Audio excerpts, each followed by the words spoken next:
Hey, what's up? Um, so we're gonna do a little bit earlier podcast this time. Um, I think Jigga was maybe gonna be busy or couldn't stay up too late. I'm not sure, but I'm hoping that he'll be on later, and we'll go through some of the results. We weren't on last week, so we got a lot of catching up to do. A lot has been happening. Of course, I just got to get the links out there so that people know we're on. But yeah, definitely shout out to anybody that's going to join or anybody that watches on demand, because I figure a lot more viewers are on demand than actually watching. Oh yes, yes. When he asked me to sign today, or maybe it was yesterday, I don't remember, but I was like, man, he's always there for the podcast. So just like that alone made me want to be like, oh yeah, this will be a good guy to sign. Thanks for always showing up to the podcast. Let me just get the link out there so they know.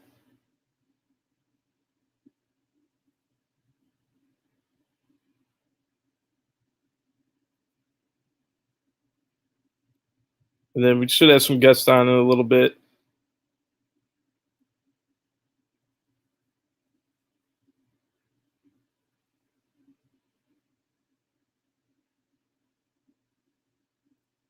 But yeah, a lot has happened. Oh, maybe I should scroll this down to start out. So this is the CVPL standings.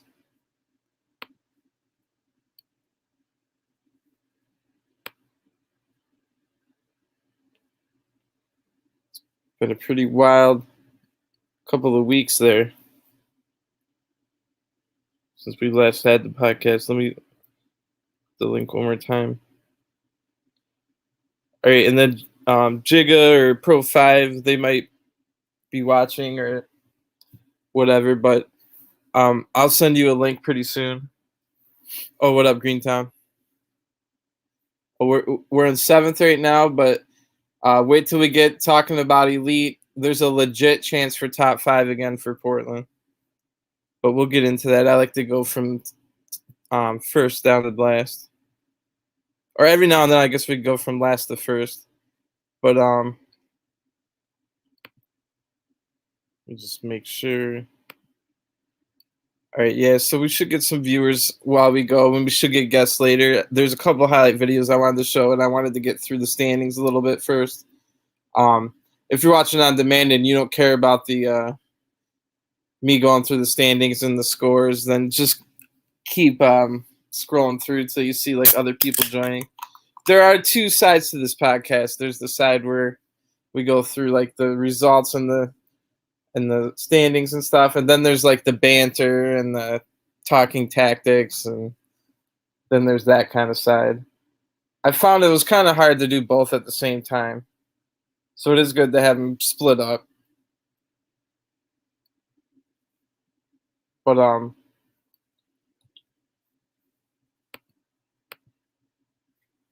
let's get into this Republic. Did they start? Did they start in first place? I think they did. They started the week in first place. So let's go back to that top 3. I guess I could do spoilers. Spoiler alert, I'm pretty sure the top 3 all had, or what finished the top 3, all had 12-point weekends. 4 wins out of 4. So a little bit of spoilers there. Republic came into the week first place, and they were they had a pretty tough Saturday. First against Elite 21, then Portland, which I always keep having to play. Whoever plays me for the second game always has to play Elite right before that, which I'm not really a pressing team like Elite. Dipping into my big bag of excuses yet again, but still, you know what I'm saying. But yeah, Republic versus Elite, 3-1 final. Was a really good match, and I do have the highlights for that. But like I said, a perfect 12 point out of 12. Really tough Saturday. 3-1 against Elite. 4-1 against Portland. Portland took the lead early in that game, and it was close until the end. But yeah, another loss for Portland there. Then this one looks interesting. I haven't seen that one yet. 4-2 with Club 11. And then Elite Nation got 4-0 put on them by Republic. That's just to go back before the highlight video. That puts them at 81 points. Stays the 3. They started the week 3 points ahead of Marlins. And the goal differential, I don't remember exactly what it started at, but after Saturday, Marlins had cut it to a, what do you call it, six goal differential, because they're 3 points behind right now, so they need a loss. The simplest way for them to do it is have Republic lose one, and then Marlins needs the goal differential. But look at this. 5-1 the Titans, Marlins won. 6-0 against Upsettas. 5-1 against Cyberkinetic, and then a 2-1 the Blue Kings. Another match that probably would be worth checking out. What happened in that 2-1? I do have a highlight made of Marlins 8-0, all 8 goals. But as you can see here, the goal differential is 7. So if Republic only lose one match for the last 6, there's 6 matches left, they only need to keep their 7-goal margin. I don't know what will happen. I guess goals 4 is the third tiebreaker, which they also have an even bigger lead on that one. Going back to Republic, we weren't on last week. So the games right before that, the week before that, was Bel Calcio lost 4-0. Ruption lost 3-0. Ghost United lost 2-0. And that was Campton was the start of that weekend, my bad. And that was Campton had to get taken over. I don't want to get into it too much, but Dowie does go away to work and leaves his assistant managers in charge. I don't want to get into it at all, but it's not all anybody's one person's fault or anything like that. But Republic did have to get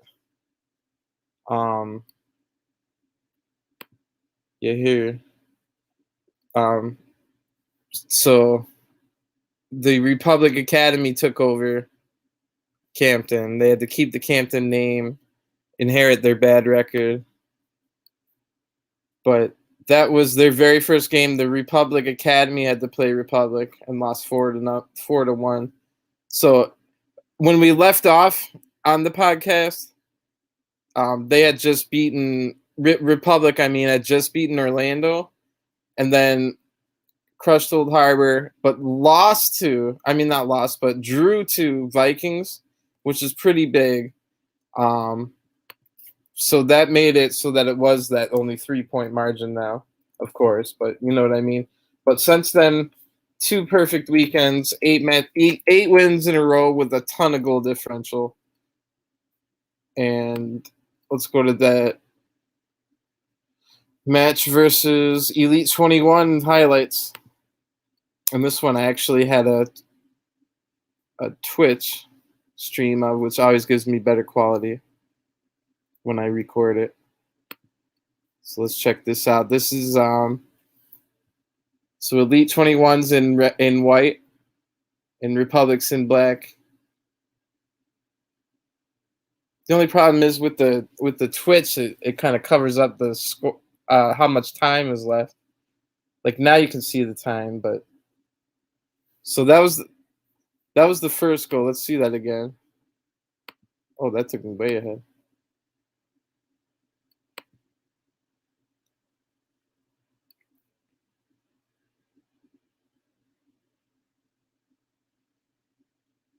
Good passing in the box. All 3 front attackers touched it.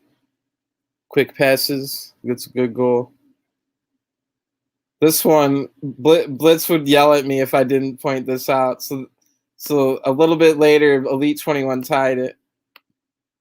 Blitz would definitely yell at me if I didn't point this out.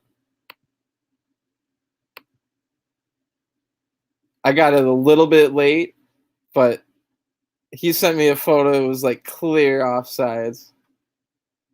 Let's see if I can get it.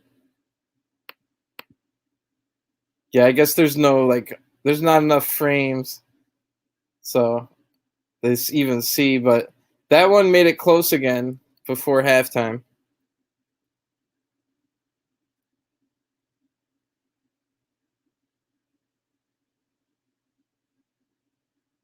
Just at the end of the half, I think that was. No, this one is at the end of the half. So after that goal, they actually did put the pressure on the end of the half, and this is still rate +3. So Republic was lucky to get out of that pressure and get the halftime, where they can maybe steal it again in the second half. And look at 48th minute. So that was the key moment of the match. When that goal went in, they looks like Elite 21 had a ton of pressure. I mean, let's just watch that pressure again after this goal. They're getting headers. They're getting close. Great save by Jay. Jay with a great save. So that was a ton of, we all know how the momentum system works. That was big. But then this is the start of the second half, in case you missed the steal.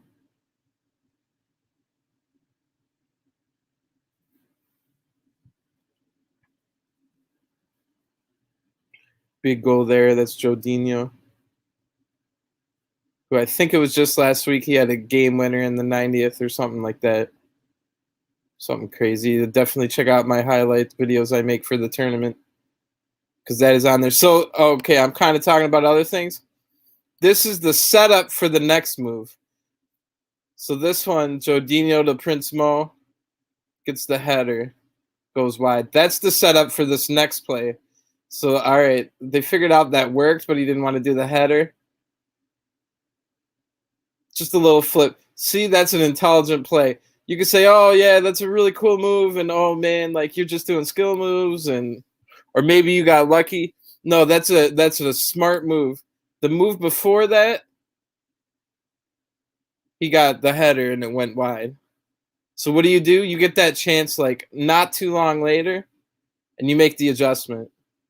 And you tell yourself, well, I know what I want to do, and I know what I can't do, and I know what I need to do to fix it. And it doesn't matter if you're the striker, you're the midfielder, you're the defender, you're the goalie. That's how you got to look at everything. That's why nothing can beat experience. No offense to new people trying out, but if you're a new person trying out pro clubs, I'm telling you right now, just keep playing, whether it's drop-ins or with your friends casually, or training with your team, or real competitive ball like the tournaments every night. Did we see the third goal?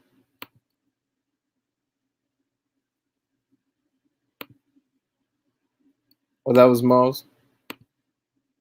Oh yeah, because the first goal in the first half was the one that go to 2-1. So I think, of course, Elite 21 didn't want to go down without a fight. So there was still pressure to absorb.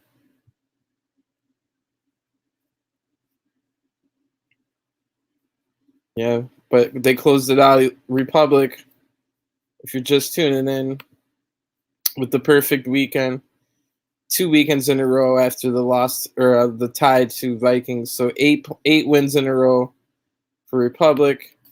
That puts them first place, 3 points ahead of Marlins. And the goal differential right now stands at +7.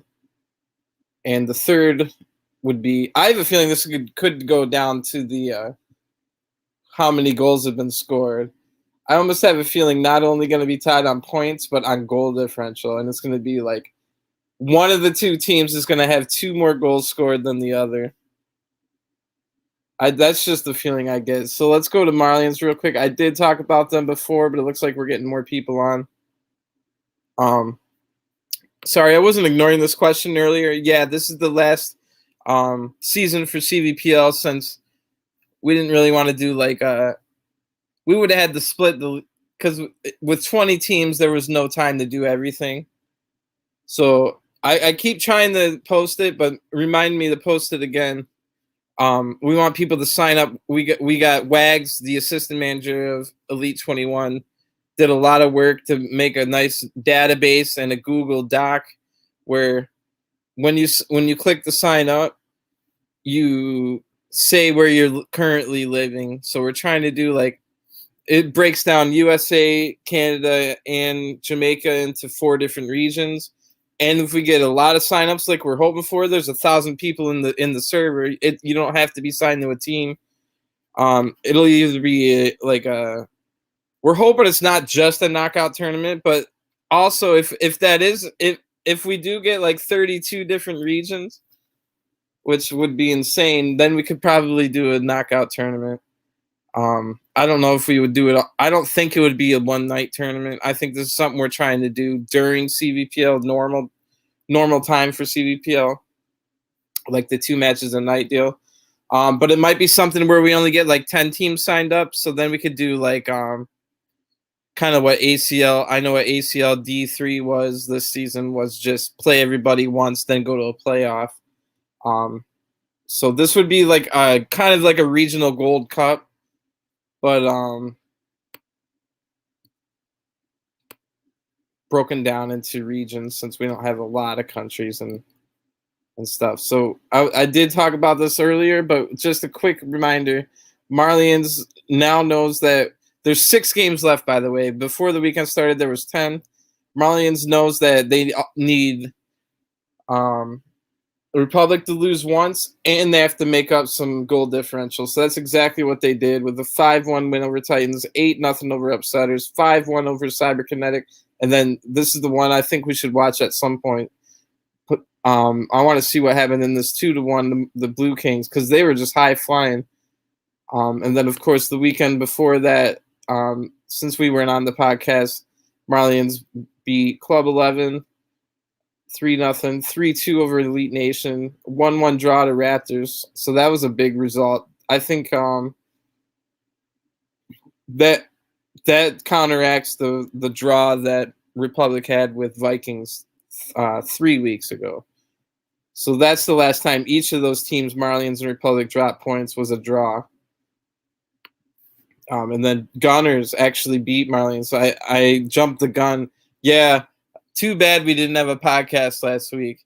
That would have been epic. But when next time we do get Jigga on, we got to make sure to have him talk about that. And I am hoping Jigga calls in. I made the podcast a little earlier this time. But I'm hoping that he can at least phone in and remind me to ask him about this match, because that had title implications for sure. Because that they would be tied if Marlins got the win here. Say they won 4-2, it would be tied on points already. And I'm pretty sure Marlins already played Republic, or do they still have to play?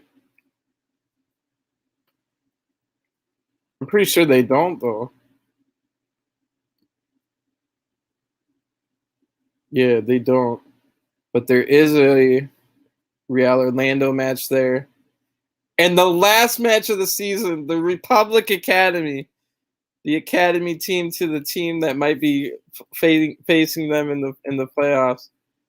So there's always something weird going on in the last match of the season. Like on season 1 of FIFA 21, it was a literal title match, winner take all. Last match of the season, Portland versus Nashville. Which go back to episode 1 of the Lounge podcast on Jiggas. Shout out Jigga Jav on YouTube to find it. It's I've explained all about that. That was Portland lost that match, and a lot of things happened, and I try to give out a lot of advice for people that might go through the same thing later on. And that was a lot of what we were talking about in the original podcast. Like I was saying at the very beginning of the show, I'm trying to get a little bit of review out. That's why I started early. I wanted to get a little bit of the review stuff out of the way and then see if we can get some people on and maybe they don't have to stay on for as long. And then maybe in the future we'll get more people to come on if they know that they can just come in and out, maybe a 20-minute thing, or if even 20 minutes is too long, it could be even shorter. All right, I teased it earlier, and then I never went to it. I do have the 8 goals. Sorry, Upsetters. Sorry, but not sorry. Because I hope those 3 will be leaving and staying at Portland. We got till Friday to find out for LMPL. So this is Upsetters versus Marlins. Marlins is now, after that Gunners loss and the draw to what's it called? I already forgot. But that draw and loss on the same day put Marlins in a little bit of a hole, but they knew that they were only 1 win behind if they could start scoring some goals. Now, no offense, Ade, I don't know why your screen is always the brightest one on YouTube. Like your screen shows up like way brighter than anything else. I have no idea why, or anybody else. I have no idea why. So that's, you'll kind of notice in this that it's like kind of bright. I don't know how else to describe it. But this is all 8 goals by Marlins against Upsetters. And what makes this important is because Marlins is only 1 win behind Republic, and they have to make up some goal differential. So the very first one, the camera was on the captain, so it was kind of hard to see. Plus the brightness. But I don't know. That one's so bad you can't even. Oh, it's a corner. It's a corner goal scored by, it looks like, the center back. And see what we saw earlier, the Twitch videos are so much better quality. We almost need to have somebody do it on YouTube and somebody do it on Twitch. I guess that'll be the next rule I try to invoke. It's hard enough to get them to stream one place, but I think the next rule should be you got to have one streamer for Twitch and you got to have one streamer for YouTube. I'll see what I can do on that rule, see if I can get it to pass. Just because, okay, no, sorry, Marlins, for talking over your goals. But while I'm thinking about it, the reason we like it on YouTube is because it's so much easier to just search up streams. Like if you notice, we got the scores out like super early yesterday. Some of it before the managers even were able to post their scores or post the stream on the website. But if everybody's streaming on YouTube with the correct labels, or at the very freaking least CVPL or LNPL, and then the team names, then they're so easy for people to look up, A, to find the scores, B, to find something if there's any problem, and C, if I want to make a highlight video, because it's way harder to find things based off a name, at least according to me, on Twitch. But the Twitch quality is so much better for the stream, like for when I try and give you guys these videos. And again, no disrespect, Marlians.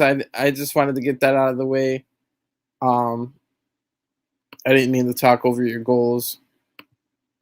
We can kind of watch a few more. I don't know how good the quality is though. But basically, the story of the game. Let me take a drink. I got dry.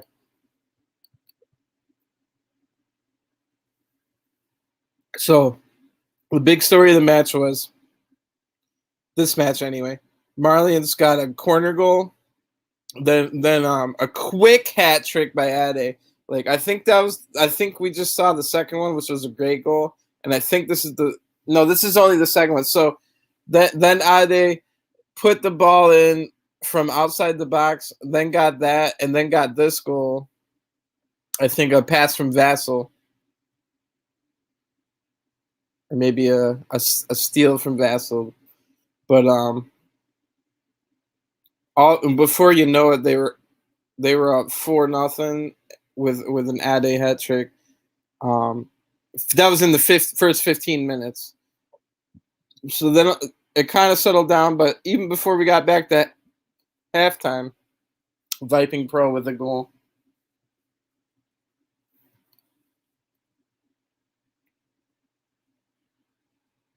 There's Vassell there. That was a big pickup for Marlins. Vassell with the goal.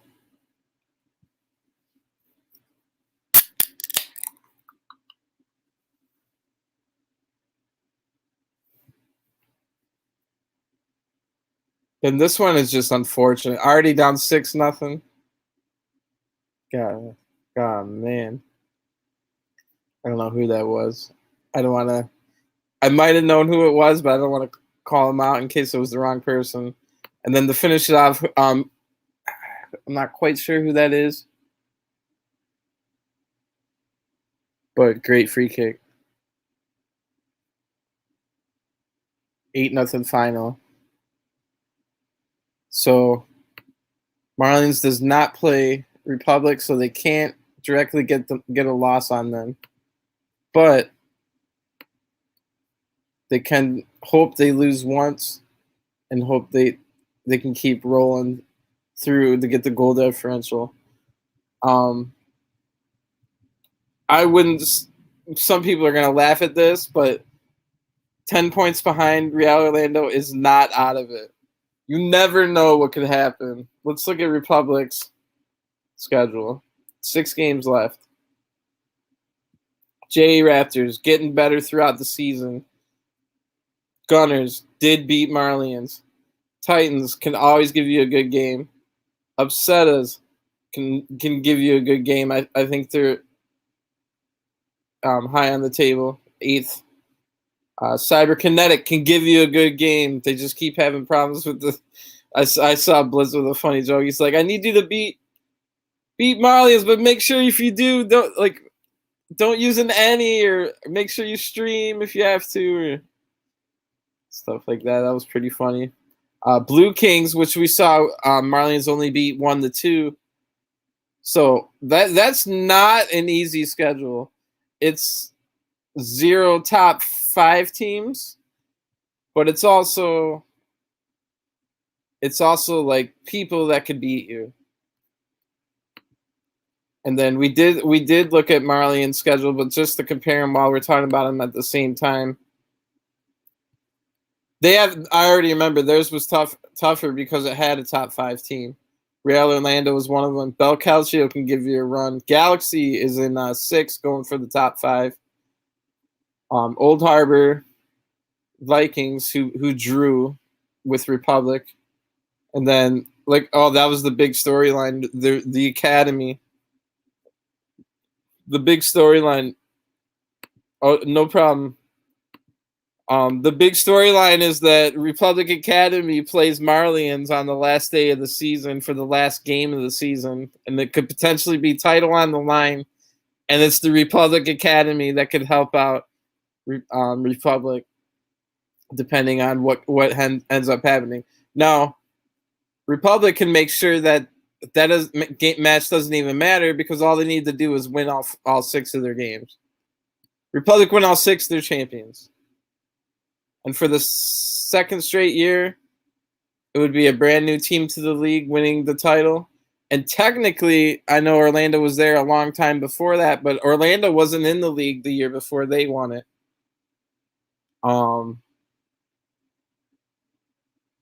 And then this is only the 4th of FIFA 21. So Nashville, I'm not sure if they played. Oh yeah, they did. I'm pretty sure Brent was playing as Chelsea. In the we finished FIFA 2020 with a Premier League season. Portland was Leicester. Tropics, which is now Ruption, kind of, was Atlanta United. I mean, not they were originally Atlanta United, but they were Man City. I think Gunners might have been there, or at least Biggs was like Liverpool or something like that. But yeah, that was the last one. If anybody's wondering, we wanted people to have like their own identity by not doing like, oh, it's the Premier League, it's the MLS, it's the like whatever league you can think of. No, we wanted teams to have their own identity with their own like stuff. So I kind of left off on the standings. I wonder if like Jigga's wondering if he can get on soon, but I think he said like after 9. It's 8:12 for me right now. So I'll just kind of get through some of this more. I took a lot of time on that, but sorry, no offense to people that I might browse over fast later on, but you know how it is. You watch any oh yeah. You watch anything like Premier League related, it's usually going to be talking about the top 6 teams. And then, oh, maybe this guy's making a surprise where we thought they were going to be trash, but now they're 7th. They'll talk about that guy too, but that's about it. So no offense to any lower teams I might just skim over later. So Real Orlando, before I went into their 2 schedules for Republic and Marlins, I mean, 10 points out, 6 games left. As good as these teams have been, because look at only 3 losses for Republic, only 4 losses for Marlins out of 32 games. You never know. Both teams could lose 4 matches out of the last 6. It wouldn't take that much because it's what, 10? So Republic would have to lose 2 matches. Oh wait, yeah, because this goal differential is ridiculous. I don't think they can make up 21. But you never know because mathematically Real Orlando is still in it. And the reason I talk good about the reason I even say that, even though it's kind of like everyone's gonna laugh at me, but the reason I say it, look at last weekend or this weekend that just happened. 0 goals allowed. 4-0, 3-0, 2-0, 3-0. Shout out Sarge, goalie, for all 4 of those matches. The only match I did watch was Titans because it was recommended that there was a lot of good saves, but Rico was also going crazy in that match. No goals allowed, scoring goals. Orlando looks back. I saw Deva scoring some goals. He's back from loan from the Gunners. So J Raptors, Gunners, Titans, and Upsettas. None of your lowest of the low teams. And beat them all. That Titans match, I mean, was the closest as far as they only scored 2. And from what I saw, Rico probably stopped 3 goals and Sarge stopped 4. So Titans was doing good because they were in control of that match, but Rico and Sarge went crazy. And also, I'm talking about this match as if I don't have the reason I know that is because I watched that match to make the highlight video. So, yeah, you might laugh because I said Orlando's not out of it, 10 points behind, only 6 games to go, with teams that have only lost 3 games out of 32. So this is Orlando versus Titans. If you missed the last, if you're just tuned in, Orlando had a perfect 12 out of 12 weekend, 0 goals allowed all weekend, and I felt like this match exemplified what they were doing this weekend. So that's Orlando in white. So there's Orlando. Started off kind of strong. There's Rico already with a big slide. I don't know. Right after that, Rico with another interception. Wasn't sure who played left back, but that was a good steal. Big save by Sarge. That was the only thing Sarge had to do in the first half other than this. But he went crazy in the second half. It's still 0-0. It's 35th minute right now. That one looked close. They called it offsides. I guess we can give them the VAR treatment.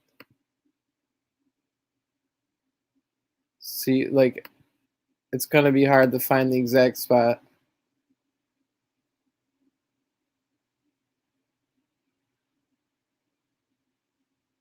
I guess the closest I can get is here. Yeah, I mean, I guess it's a good call. That's tough though. That's almost the Liverpool armpit. That would have changed the whole game because 41st minute 0-0 going in the halftime with the lead.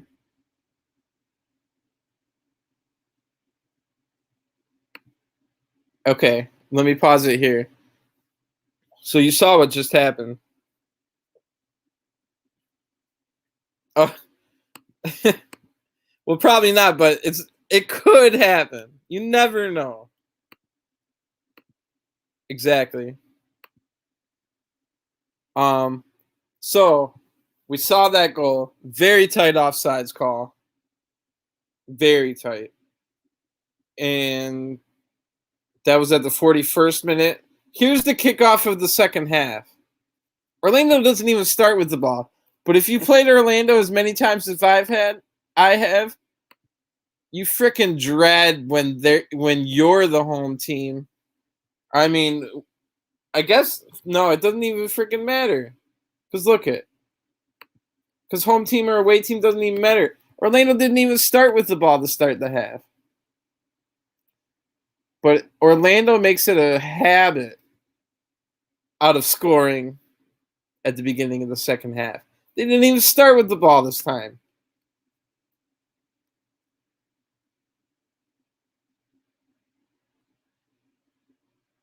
Deva, the Nikki B, the Deva. And all of a sudden it's 1-0. When it could have been 1-0 the other way.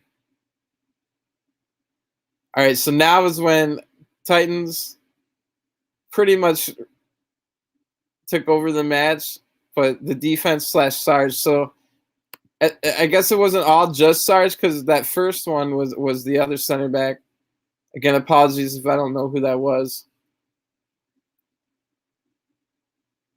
Oh, it's Extol, who I've never met, but I know by name. And then yeah, a tough call, but not really. I mean, shouldn't be sliding there, right? I told Sarge this before. Not that he was playing defense, but I was talking about me and my defenders as manager. I don't even like it when you slide in the box and you don't get called for a penalty. I'm still gonna yell at you because it's so easy to give up penalties.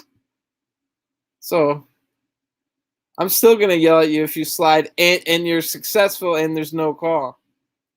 So I'm definitely gonna yell at you if you give up a penalty like that. Like he had no business. Yeah, he kind of got caught out. But you gotta trust either that your other defender or the goalie's gonna get that.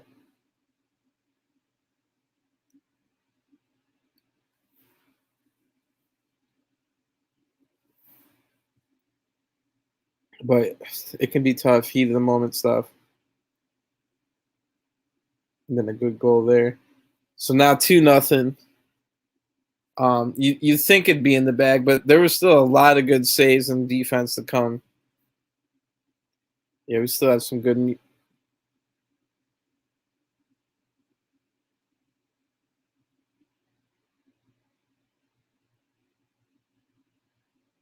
That one was nice.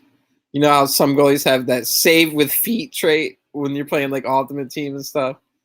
Make saves with feet. That's kind of how that one was.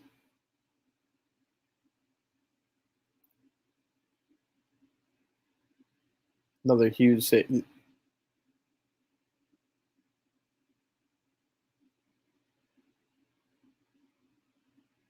then another great stuff, Sarge. 4 clean sheets for Sarge on the weekend. Oh, now I kind of want to watch it one more time. Well, okay. You want to talk not a pen. All right, good Lord. Now you've got me. Now you got me mad. Let me find this.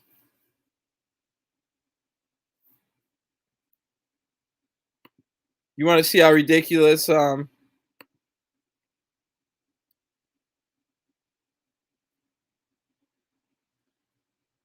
no, I think it was a friendly.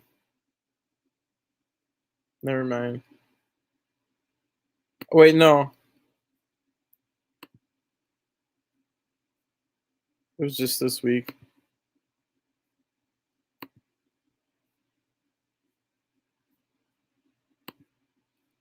Yeah, I'll show you the most ridiculous call of a penalty you've ever seen in your life.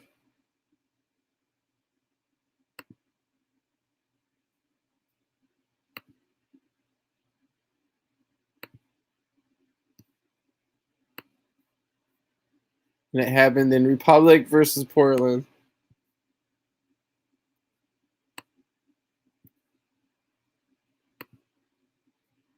I clicked randomly on the spot where you could just see me pissed off.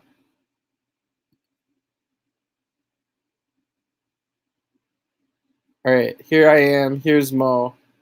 You want to see how ridiculous FIFA is with their penalties? And I think it's because of the last update. Now watch this.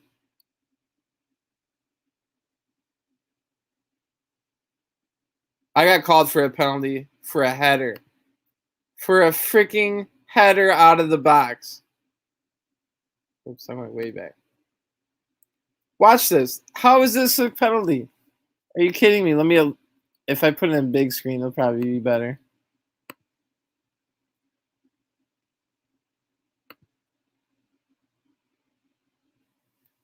That's how crazy FIFA is right now with its penalties.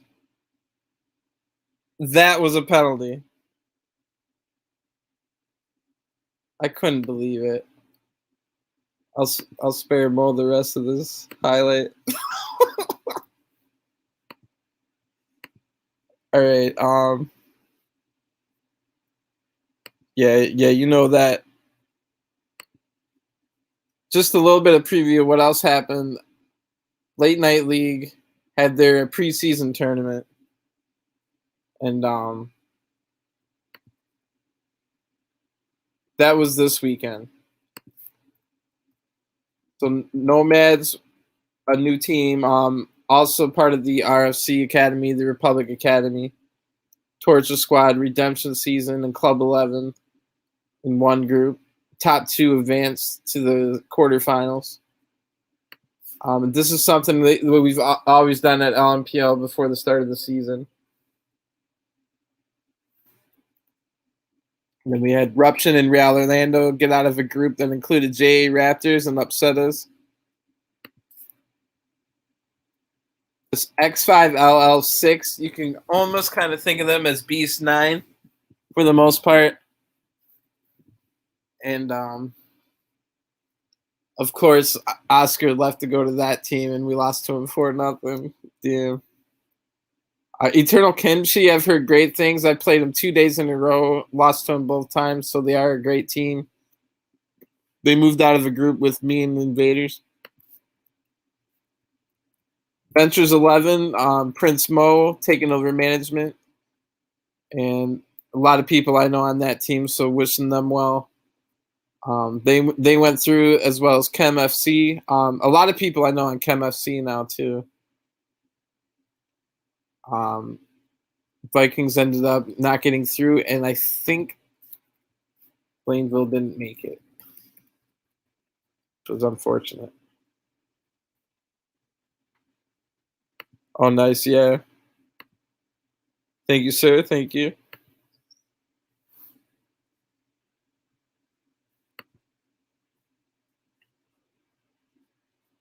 The knockout round.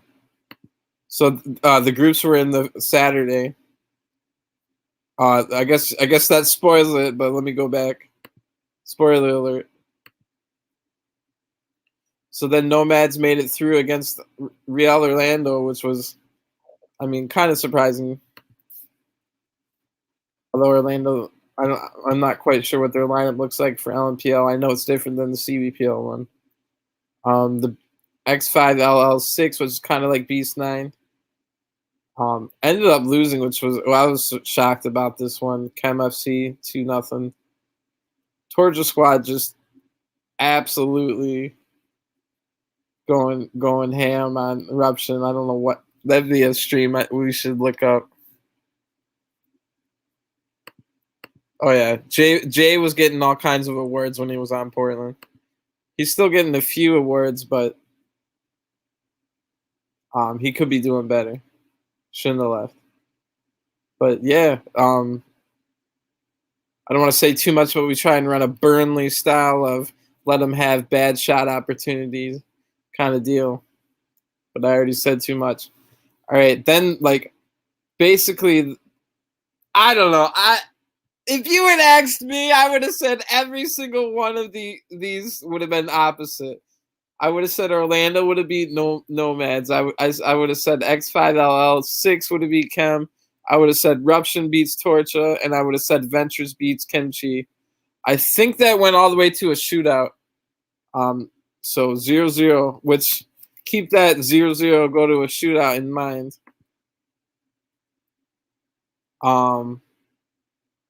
So that left us with a semifinal of Nomads versus Chem. 3-0 there. That's pretty impressive. I mean, you just beat Orlando and Chem FC after going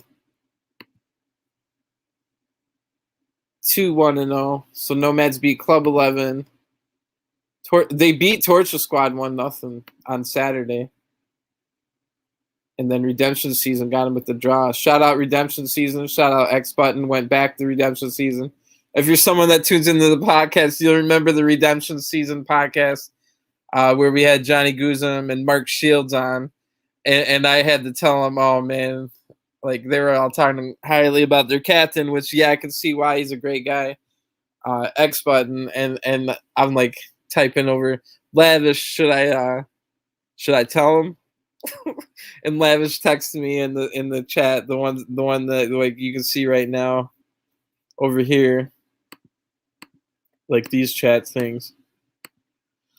Lavish is like, yeah, you got to tell him, like, because I was feeling bad. They're like talking really highly of their captain in the upcoming season, and I was like, oh, guys, like I don't remember. That would be funny to go back and find what I said exactly, but I had to let him know, like, yeah, I signed your captain, X Button. But it's good to know that like he left on good terms from Portland now, and he went right back to Redemption Season. So all's well that ends well, I guess. You know what I mean? I don't think there's anybody with hard feelings on any team or like anybody.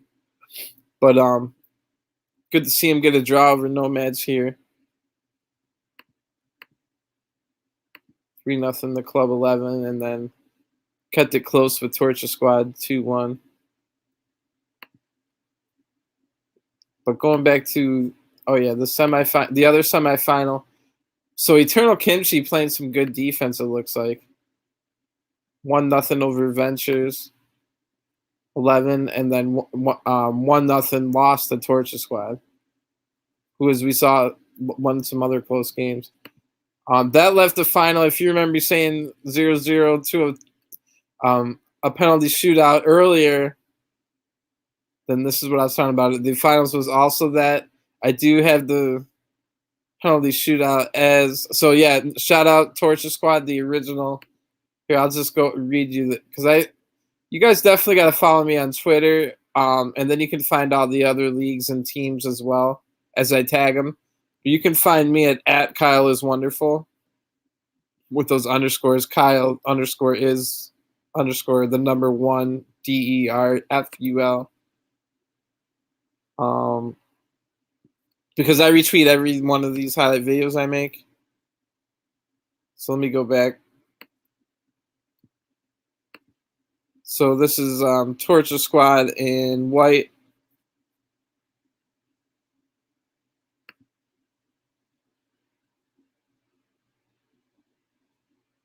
I think. Or maybe I'm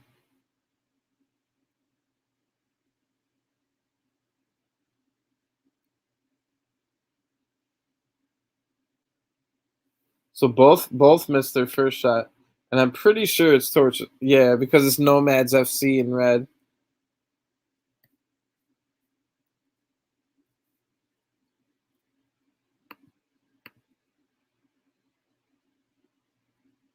Um, yeah, you're gonna have to sound that out for me, like in.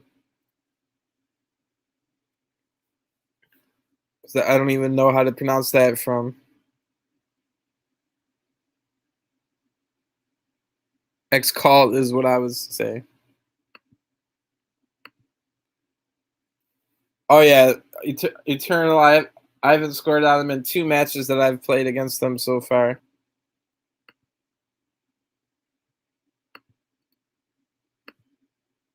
Yeah, that's an exciting team. Shout out to whoever recruited them because they are really good. So I'm sure you've been following it around along with this pretty epic shootout, I would say.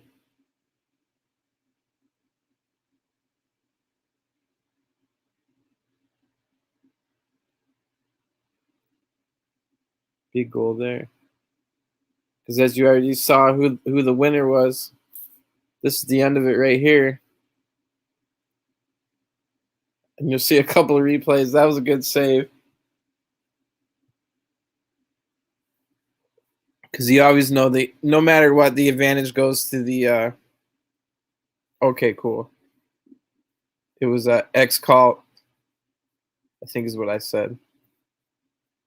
Going back to this one, but there's the goal again. That was the game title winning. Actually not goal, but save. Shout out towards the squad goalie. I wish I could get better quality from these streams to see the names. But good try. Did the wrong one. Good try, Republic Academy / Nomads. You guys definitely showed that you're here to stay. I think a lot of the preseason tournaments are usually won by the team that eventually goes on to win it. So some people might not take it serious, but a lot of the times it actually what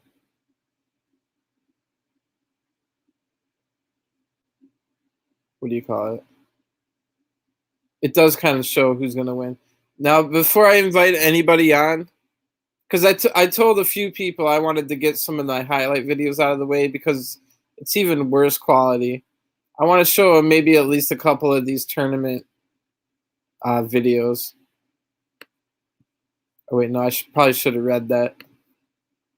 So every tournament, we make sure that they have to stream the finals, the All-Star CONCACAF tournament. We like require that you have to stream the finals so that we can make these highlight videos. So this one is the 108th. Tonight is 110, and that starts in about an hour. This one's the Immortals versus Tiki Taka. Both 2 good teams I've played. I think I got eliminated by Tiki Taka in this tournament. Oh, this one's another penalty shootout. I was specifically trying to find one that wasn't a penalty shootout again, but speaking of penalties, I think the first goal was scored by a penalty. So each team scored once in the first half. Perfect. So each team scored once in the first half, and then, I mean, not first half, but one in each half.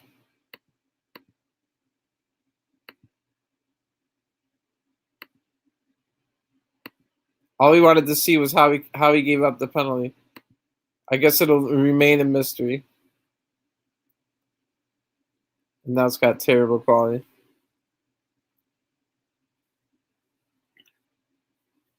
What are you gonna do, live TV.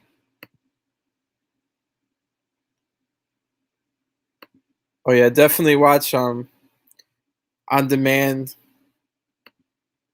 Once I put this out, watch on demand for the beginning part.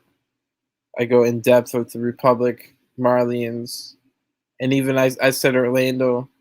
has a chance. So it looks like the quality isn't great. I don't know. I don't know what happened. But here's Tiki Taka ties it up in the second half after Immortals got that penalty goal. So this is the finals of the 108th All-Star CONCACAF tournament. Just to give you an idea of what we do over the tournament, every finals gets its own. So now this one went to a shootout as well.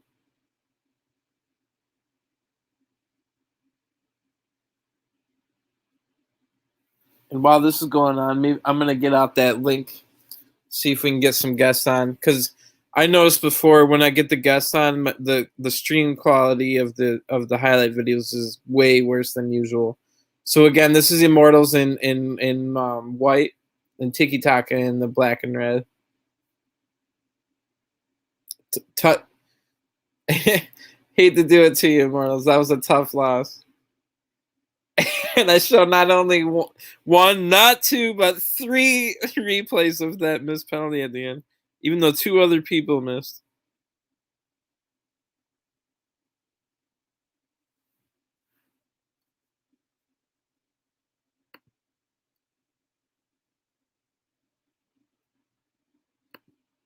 Oh, I saw that.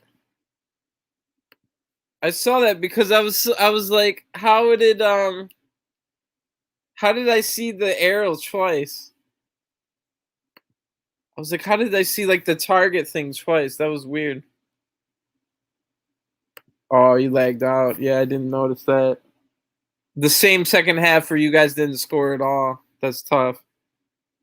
And then no goals in extra time.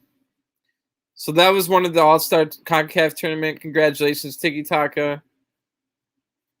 I'll have to play another video so I can get that. I didn't get the link out yet to get some guests on. I was putting up some pretty funny Harry Kane having to come back to the Tottenham. I don't know if I can put the sound over, but he's like, oh, I'm here for my job back, or I'm here for a job. He's like, are you a new applicant? No, I'm a returning guy. Homer has to go through here. So you've crawled back, eh? Oh boy.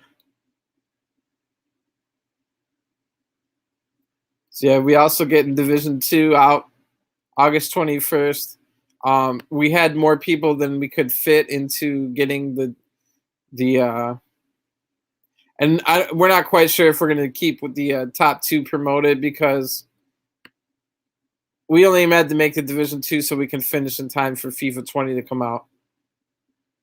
Oh, here's one that I remember writing most epic finals in the history of the tournament. So this is just one before that Immortals finals. And it again features RFC Academy, which is took over Campton and our now Nomads, who was in the finals. They met Punishers, who I know from CVSL, one of the better passing teams I've seen. They're from Trinidad. Shout out the Punishers. So I'll just play this real quick and see if I can get that link out to get some guests on. Because I told him it was just until I get the highlight videos done.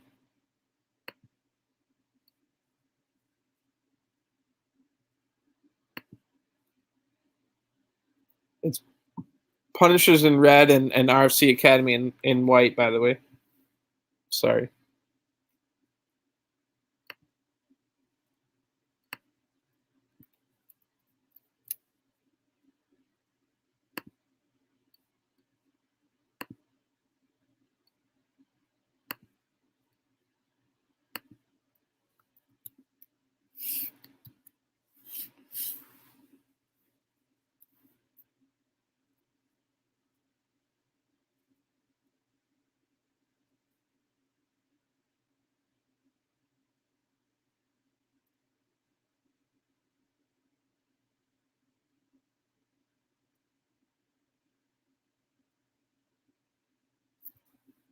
I feel like that was I remember I wrote that this was one of the more epic finals. So tied up in the. Oh yeah, now I remember why. Okay, now I exactly remember why. So we get all the way to the. So I'll show a little bit of this again because now I can tell you what happened. All right, so Punishers scored. Academy tied it to go to extra time. Punishers get a late goal, and then wait till you see what happens after Punishers score the go-ahead goal in the 119th minute. It's crazy.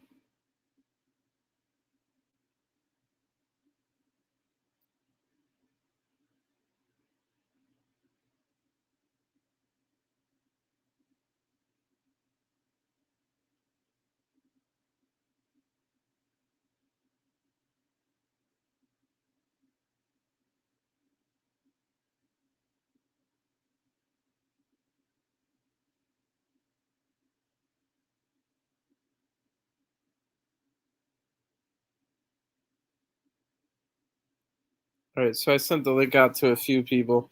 I think we just saw the 119th minute goal for Punishers to go ahead. So here's a throw in. Soon after, RFC Academy gets a throw in. Look at this. Goalie goal in the 120th minute.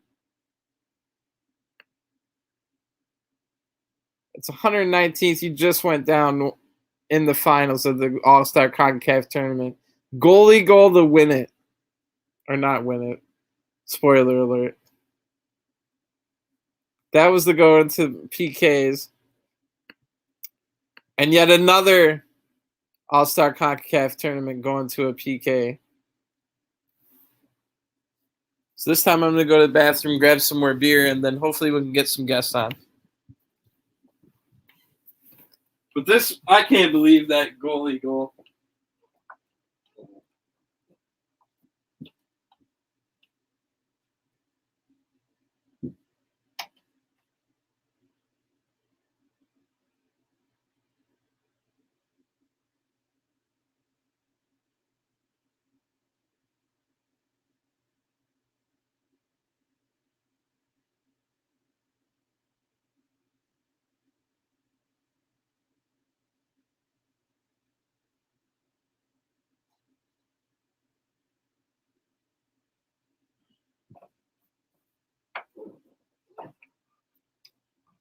Just a really crazy match. So I knew we had a lot of penalty shootouts in a row, but holy crap. Is that 3 in a row? I think that's 3 in a row. So the bet money on another penalty shootout. Oh wait, no, because one of those was Torture Squad. One of those was an LMPL match. So I just thought of one more place. Oh, what up?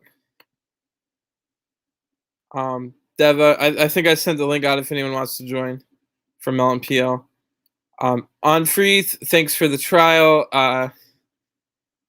Sad to see you go to ChemFC, but all the best to you. Oh, this was from earlier. Yeah, unfortunate. Is that you, Saba? Is that you, Saba?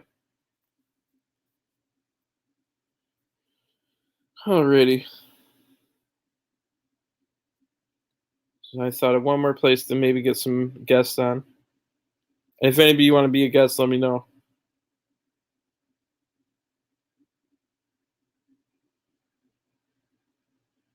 Damn, it's been a while since I texted in this chat.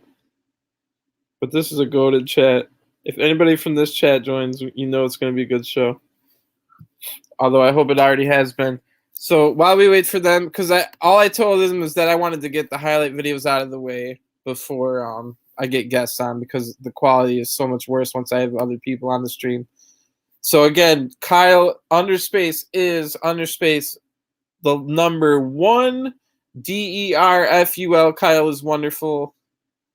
You can get access to all these highlight videos, which will be better quality for when it's not being streamed over the over this broadcast. And then you can click on the different leagues, the tournament, and as you can see, we got different.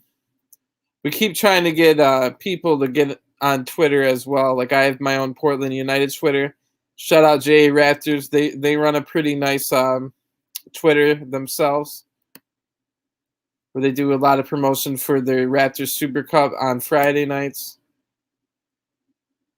And I know they used to do some other stuff. Yeah, they were talking about they had the PGS Jamaica. P Blacks was manager of that.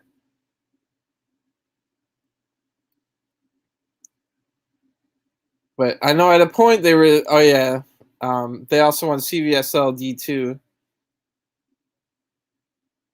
So I think they got promoted. I'm not sure when that league's coming back, but it looks like it might be FIFA 22.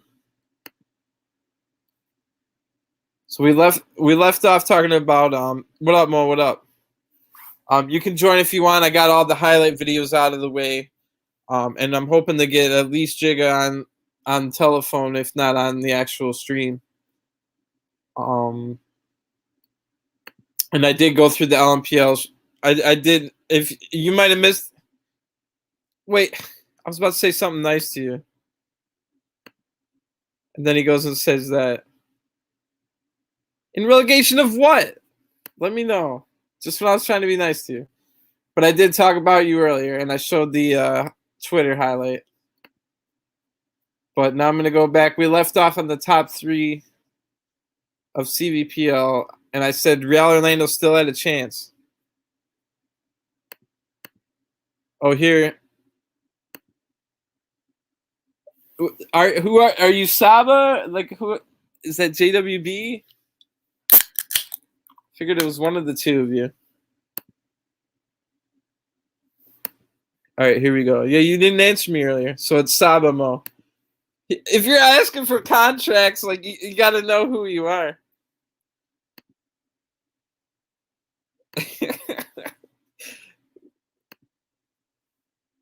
From the manager of.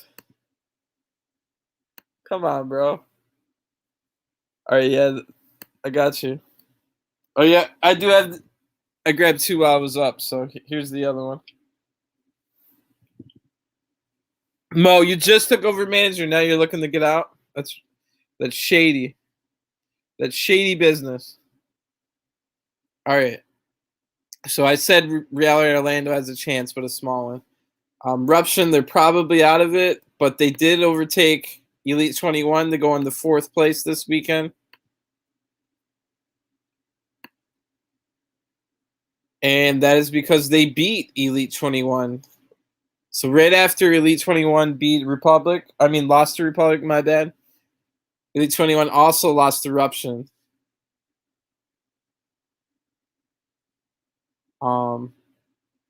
Ruption did lose to Portland 1-0, another classic match between the original rivalry, at least in my opinion. Of course, I'm biased because I was there. The original rivalry of CVPL, Atlanta United versus Portland Timbers. That's the existing version of it right here. 1-0. Portland won that one, but Ruption did come back with a 2-0 win over Club 11. But let's go back to that Elite 21 that basically got them into. Oh, but let's not skip over this. Ghost United gets so many draws. I drew Ghost United this weekend for the 2nd time this season. And I think they drew like Real Orlando twice.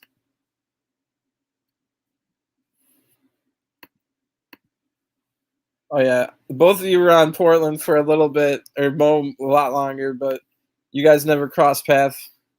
Oh, but Deva was on Mo's team for a while now on, what'd you call it, Orlando. But I did talk about Orlando a lot earlier, how they have a chance in the path to victory. It's a small chance with 6 matches left, but it can be done. Ruption, like I said, they beat Elite 21 and now have opened up a 4-point lead. I'm sorry, 6 points, 2 wins lead over 5th place Elite 21. They probably don't have enough in the tank to catch 13 points in 6 games. I gave Orlando a small chance. I'd say the title's over for Eruption. But if I'm saying that Orlando can catch Republic, well, then Eruption can catch Marlins. So Eruption going for the silver medal yet again. I know they just got it in LNPL. And then their cousin team got it, Yard Boys, 2 seasons ago. They got the silver medal. But this is the big story. Before the season started, before the season started, Undisputed. What up? Saba must have told you got to get on here. Oh, wait, never mind. He's like, not this guy. So the big story, I think, so if you were on the Discord, you saw Blitz go. What's the big story of the weekend? If you're just tuning in, it looks like we got even more people on now. The top 3 that are finished top 3 have won all 4 games last week, and I consider all 3 of them to be title contenders. Real Orlando with a small chance.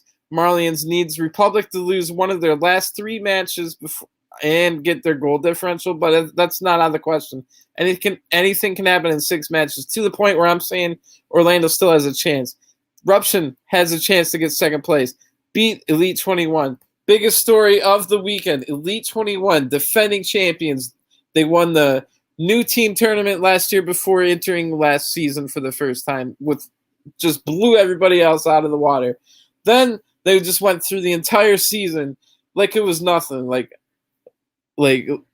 making people look like amateurs. I'll just say it. They had no problem winning it last year. We haven't had a back-to-back winner, I don't think, maybe in the history of CVPL. So it is like they say in real life, it's hard to get sorry, no, I didn't see it. It's hard to get back-to-back wins, title wins. But look at Elite has now fallen from 3rd last week to 5th. They lost those 2 matches. Mo put them to the sword in that. I did show your highlight earlier, Mo. You put him to the sword with a great flick goal. Then Eruption beat him 3-0, which I haven't watched that match yet. I couldn't find the stream, actually.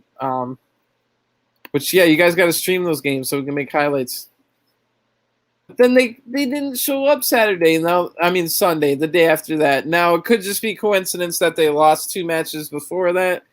Or it could have been like they could have won both of those games, Eruption. And maybe Elite beats Eruption and they beat Republic, but they still have to forfeit the games. We don't know. But, that's a bad look. And I do not blame the manager. I do not blame Alba. I was having a talk with a certain someone else, which I will leave unnamed and let him speak his mind on this matter if he ever wants to. But I was talking with him, and I said, I don't think Alba is totally at fault for that because, it's his overall, it's his players. Now, a lot of people are going to say overall it's the manager, but if the players aren't motivated, like, what are you going to do, And even though we both disagreed on that, the person I was talking to, we both agreed that Elite 21 was always and has been, since they entered the league, mercenaries. It's been a group of mercenaries that are like hired guns that they don't have passion for the badge or the league. You know what I mean? So, hopefully they come back, but at this point it looks like Portland and Galaxy United and Galaxy 11 are back in the top 5 race because I don't know if they're coming back next week. That was unfortunate. I don't know if anybody's heard from Alba. I've DM'd Alba. I have not heard from him, which is a bad look, my friend. I just said it and I explained it right just now that I don't think it's your fault. It's partially your fault as manager. Ultimately, everything goes back to you. But, yeah, you were doing the mercenary route. It worked. You guys completely killed everybody the season before. But now, A, you already won it, so the motivation's down. And now, B, the going got tough. and then you guys just like, I don't know. It looked like you might have bailed.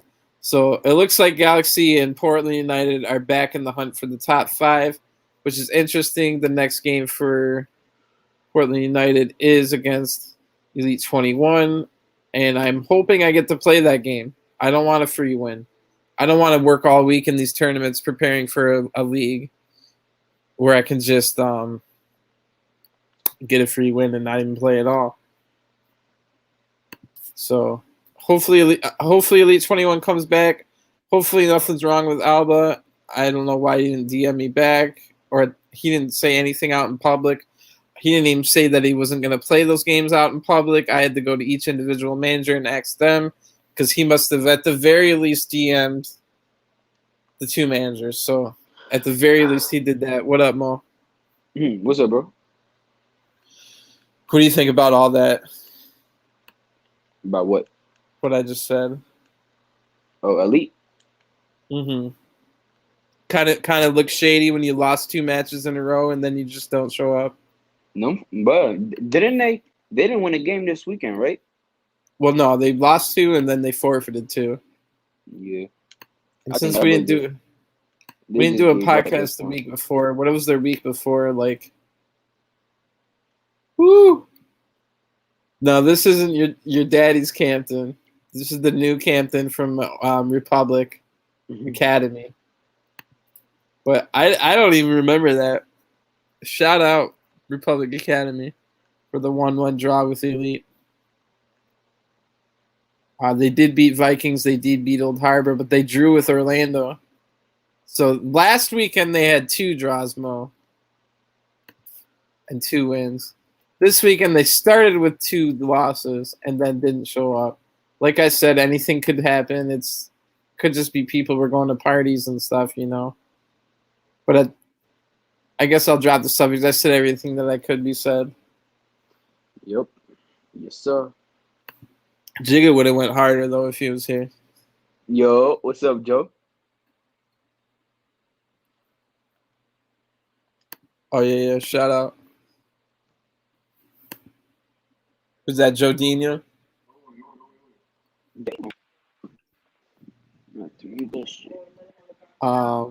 So I clicked on this is Galaxy 11 and Portland are going for the top 5 now. I don't know what's up with Elite. And we had Astro on.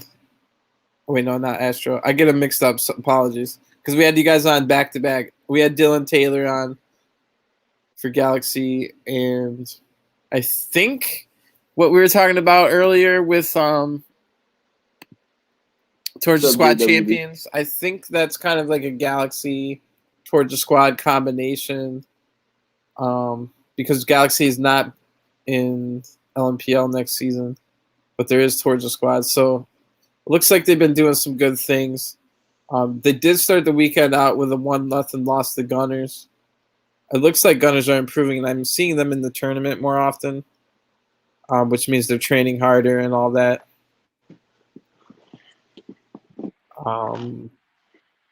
Then they beat Titans 3-2. It looks like Titans had a tough weekend where they were fighting hard, but just not getting the results.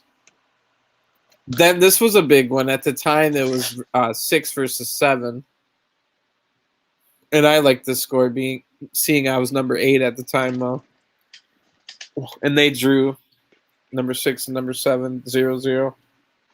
And then they ended the week with another close 3-2 win over Cyberkinetic. So that's somewhat of a tough weekend for Galaxy. How many points behind are they on Elite right now? Only 7 points behind, and they dropped 8 points this weekend. So they could have been in 5th place. But now they have a chance. I don't know what's going on with Elite. Hopefully they don't drop out. Yeah, hopefully they come back. Portland also with a 1-1 draw with Campton, which is now Republic Academy. Man, is there any Academy people in the here's Bleds. What up? Is there any Academy people in the audience? Because man, There's a Bringers. that game. No, bring us is this one. That Campton versus Portland match is you got to find the end of that stream. I'm not going to search it out right now, but Portland hit the exact same spot on the exact same post twice in a row in a matter of like 3 seconds at the end of that game. How do you get the same spot on the post twice? When like Mo, like that's just my luck. How could I not get one of those two to go in? Not me, but my team. Lord knows I wasn't taking Bro, who's hyping this guy up, bro? Who? No. I'm playing with Orlando right now. And this for Wheeler. Oh. You guys are you're playing for the tournament for Orlando? Yeah. Yeah, we'll have to look at those. It looks like a good tournament tonight. That's another reason I wanted to do. There's mad good teams today. Yeah, that's There's another reason I wanted to do a Alpha podcast. I think there's like it's fire. eight or something teams that won it playing today, so it should be a good night. Yeah, 24 teams total. We had 28 sign up, but there's just apologies to anybody that didn't get let in. The 4 teams, because there was nothing I could do with 28. Mo. I had to get all the way to 32.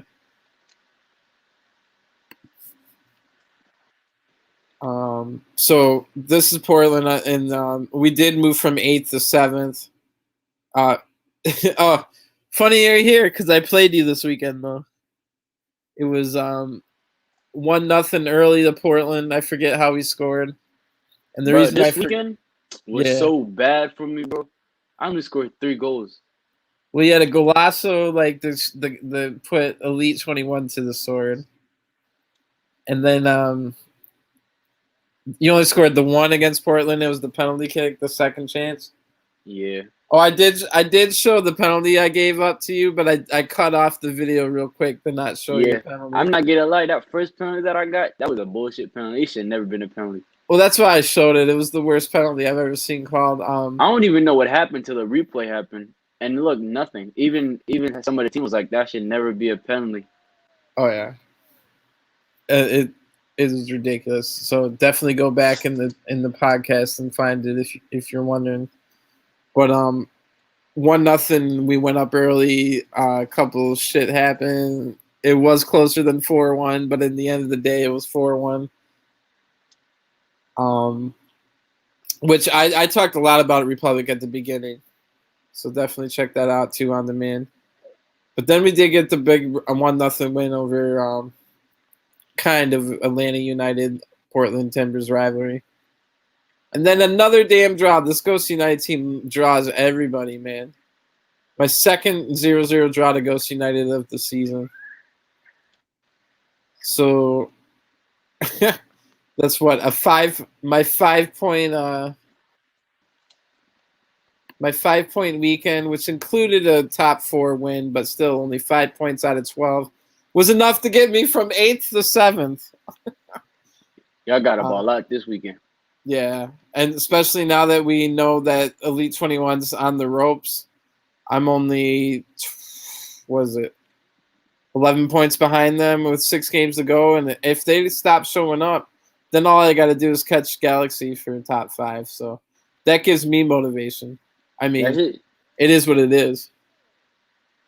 Y'all should do a little tournament. Top 4 teams play each other. It would be better if it was like against like different league, like a top 4 of a different league. Oh yeah. Otherwise, it seems like we're trying to like take away the title from whoever won the title, kind of deal. So J Raptors, if Elite will show up, they've been struggling all week. I mean, not week, but season. But now they're up to 8th, only 4 points behind 7th. I don't know what's going on over there. I don't want to give away too much because I talked to their manager P Blacks a little bit, but basically, if you remember, you saw the podcast when P Blacks was on it, right, Mo? Yeah, I think so. One of the things we were all surprised of was how strict he sounded. Super strict about how he runs his camp, and he's been telling me like, if these guys aren't coming to training, like I just get rid of them, kind of deal. Like you got to come to training, man, which I can kind of agree with. I don't know if I don't personally like cut people. I just bench them, but you know how benching can lead to cutting it anyway. You know, Yeah, especially. title matches. Fuck off, mate. We not gonna Yeah, talk why'd about that that, come bro. up? I should already have a fucking CVPL title. I should have two. And you. Oh yeah. All right. I'm Raptors. about to get mine. They lost the first match to Orlando, but then they killed Old Harbor, got the 1-0 over Vikings, and then lost to Campton. Wow, so upsetters must have been terrible because I was thinking, oh, Raptors moved all the way up to 8th now. Like they must have been improving. I think they must have had a really good week last week. So they got the 1-0 win over Galaxy, who's number 6. Oh, and on the same day they got the 1-1 draw to Marlins. And then Saturday before that, 2-0 win over Blue Kings and 3-0 win over CyberConnect. Also, with these dates, I should have mentioned this way earlier in the podcast. The dates are all messed up because we took a week off. We postponed a week earlier in the season, so these dates are actually off. But yeah, Raptors have a chance. I don't know for top 5, but I mean, yeah, they do. Because I don't know if Elite 21's coming back. I don't know where they are. No one's had any contact with them. There's 6 games left. If Elite 21 is stuck on 62, that means like these teams only have to get past 62 and then catch. J Raptors Upsettas are only 6 points, 2 wins behind Galaxy. So all those teams can fight for the top 5. Yeah. So Upsettas went from 7 down to 9. And as we saw, Portland and Raptors didn't even have that great of weekends. So let's see what the F happened to Upsettas. If you were here earlier in the podcast, we already know they lost 8-0 to Marlins, Yeah, which I heard about that. they are tied on points with Raptors, but man, that just killed their. Wait, they didn't catch a winner at all this weekend? That's tough. Yeah, you looked ahead, but yeah, you're right. A 2-point weekend for Upsettas, 2-2 draw the Blue Kings, who looked like they were. Blue Kings is one of those teams. They look like they keep improving. Like they weren't like the best, but they're fighting hard, you know. And I can respect that. That's kind of where Portland was at the very beginning, or like I don't know, 6 seasons. This is Portland's 9th season in a row in CBPL. Oh yeah. I keep forgetting there used to be Leicester, Bayern. At this point, it's like a mountain. We started bad. We gradually got better. Should have won the title twice. We plateaued. I guess because it would be a mountain if you actually win the title, but we won the LMPL title within those 2 title battlings, but we are now like kind of been going on the downslide a little bit. People were leaving, including you, Mo. You know, I had to throw that in there. Just to show the week before that, because we didn't have a podcast last week, Upsetters did beat Gunners 1-0, beat Titans 1-0, beat Belcalcio 2-0, and then lost a tough match to CyberKinetic. So, you know what I say sometimes, Mo? Yep. Don't let one loss turn into multiple losses. You know what I'm talking about? Yeah. And it looked like Upsetters might have been getting, oh man, we really got a chance for that top 5, like push for the top 5. Let's go for it. And then they lose the last match of the Sunday to CyberKinetic. That can kind of upset you. Then they draw the Blue Kings, and then they freaking get the 8-0 the Marlins. Now they're just like, it's hard to get that mindset back. But they did get the 0-0 draw to Galaxy, which is Pretty sixth good, I place guess. team. Yeah. So Then Orlando crushed them. yeah. I was talking about Sarge went Yeah. ham. Sarge went ham this weekend, Mo. Four clean sheets for our boy Sarge. No goals allowed all weekend for Orlando. Sarge was goalie for all 4. So Ghost United, see what I kept saying? Like, this team draws everybody. Draw category 9. 12, 9, and 11.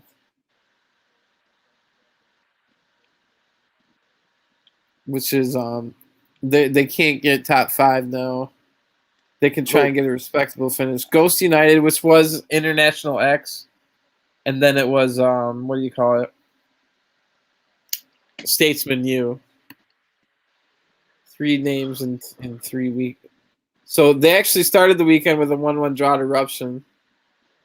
2-2 draw to Bel Calcio. They beat Elite 3-0 with a forfeit loss. And then they got a draw. So the 3 game no. This is the draw artist. They played 3 games this weekend and drew them all. And they always draw like good teams, although that was a big win for Republic. 2-0 last week over Ghost United.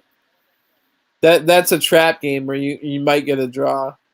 Because look at Real Orlando twice this season, 3-3 draw. And then I don't want to upload the page, but just trust me.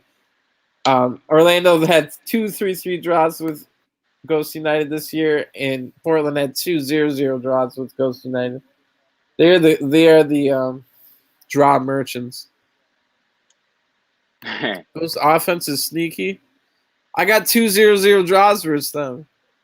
I consider David one of the better goalies, and then he was playing striker last night, Mo, against Portland. Oh yeah, he sent a picture of that in the Republic. I'm like, damn. Yeah, he just ran the whole time. I told Devin this before. You're Joe? I mean, not Joe. Jay. Lucky boy Jay. Oh, I remember. I think that was the turning point for your season, though. Oh yeah, that was my first game with him. I think that was the turning point of the season. Like, okay, we got to take this serious. It's not just going to be like, you know what I mean? I was tight that day too. It's a good thing Mo didn't leave right away. If Like you guys don't know, Mo took a loan through Republic, and it's just been going ham. It's completely unfortunate. Like, okay, so you know how a lot of people have been like yelling at me about like, not really yelling at me, but like upset that I couldn't be doing Team of the Week and stuff anymore. Like, it's not my fault that we lost our stats. I would love to be putting in the work to get Team of the Week and all that stuff. Especially, you know how they love to accuse me, oh, friend thing, brother. Whenever I did do the Team of the Week. Like, you and Sarge would be on the Team of the Week now. Like, Sarge going ham at goalie with all these clean sheets. You scoring every goal left and right. Like, 2 of my best friends in pro clubs, I unfortunately can't even get on Team of the Week right now. So I definitely wish I could have it. Ghost United, the draw merchants of the league, which means they're good. They just can't put it together. But stop saying that, bro. Why? I keep dying. Draw merchants. Oh my god. Vikings, I had a lot of hope for them. I don't know what's going on. There's been some releases in LMPL. I don't want to get into it, but I don't know what's going on at Vikings. You guys had something good going. Let's see what happened this weekend. 2-1 loss to Club 11. 5-2 win over Elite Nation. 1-0 loss. They kept it close with J Raptors. And then a 1-0 win over Gunners, which is kind of a derby.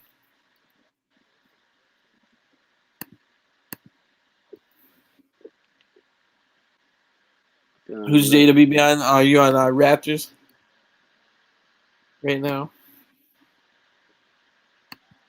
I always go back to the freaking Torture Squad. Where's DeMar Pro? Yo, DeMar keep hitting me up for a trial, bro. Text him again. My God. What is he talking about? Oh, getting on your team? And then yesterday after the preseason, I was in a party with y'all. And then he calls me out of nowhere saying, Mo, what happened today? I'm like, bro, you ain't show up. And he was like, I'll come trial on Friday. Like, bro, I didn't even give you a date. This man gave a date to himself. I'm like, all right, bro. Oh, well, because I think he's like working otherwise.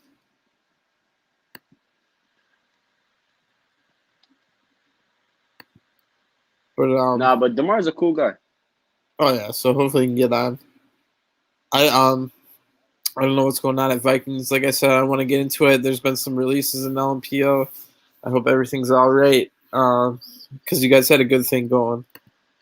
You know me, I'm a guy that likes defense. Atletico Madrid's my La Liga team because I love freaking Simeone and his defensive tactics. I always told Sarge when I watched Atletico Madrid a day before I play a league match, I always play way better. Oh, I gotta show this one. Trouble. That fool spelled his name wrong too. Trouble. Look how he spelled DeMar. Dummy. Look at David's freaking picture. This guy David. Oh yeah, it's 2 A's. I need to find a basketball position for Jay, bro. From Republic. Wait, yeah. Because you could probably start Butch. You know what? Butch played really good center back at Portland last night. So in warm-ups. So there's an option, Blitz, for a partner. And I told Jigga to join too. I said, just tell him you're gonna play CDM.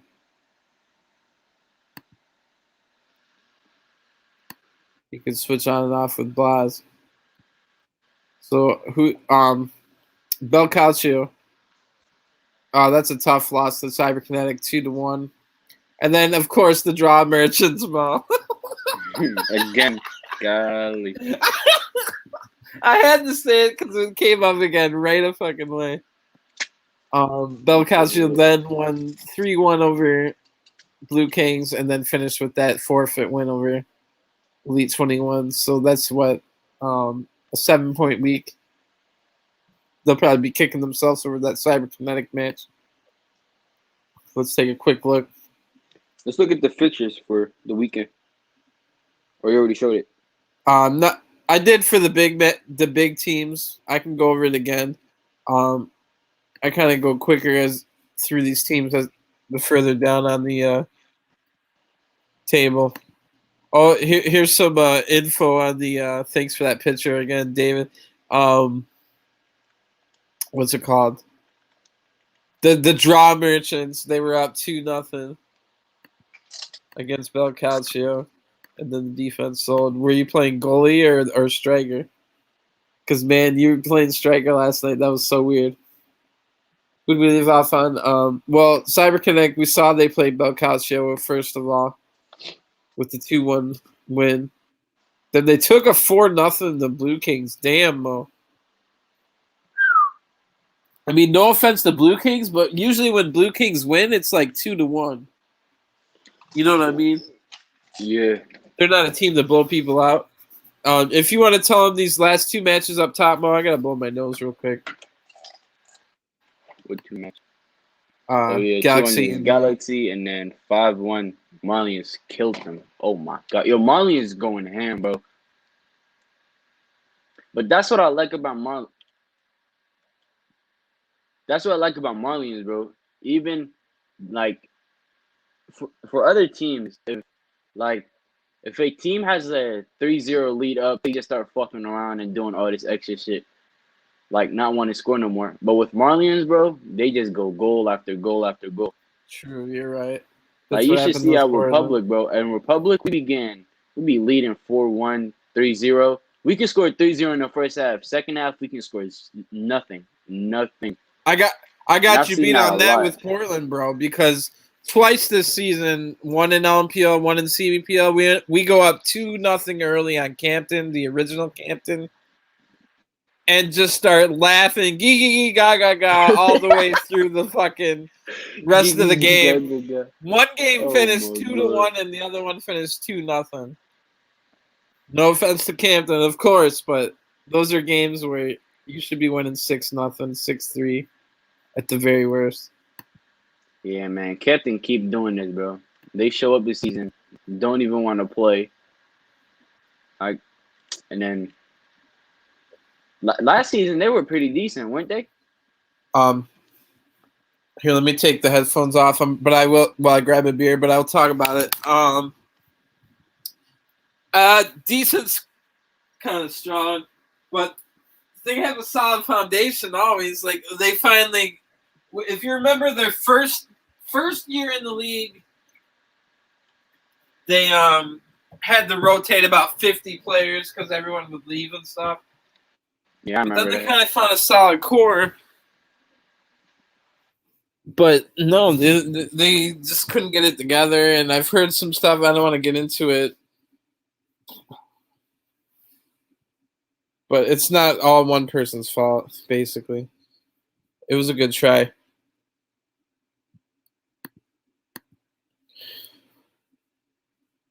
Goals per game average. Not sure.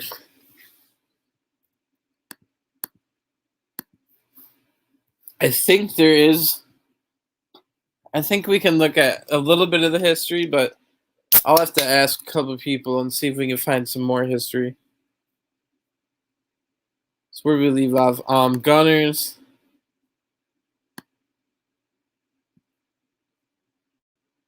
The 1-0 win over Galaxy, that was big, and I like that. I'm trying to catch them.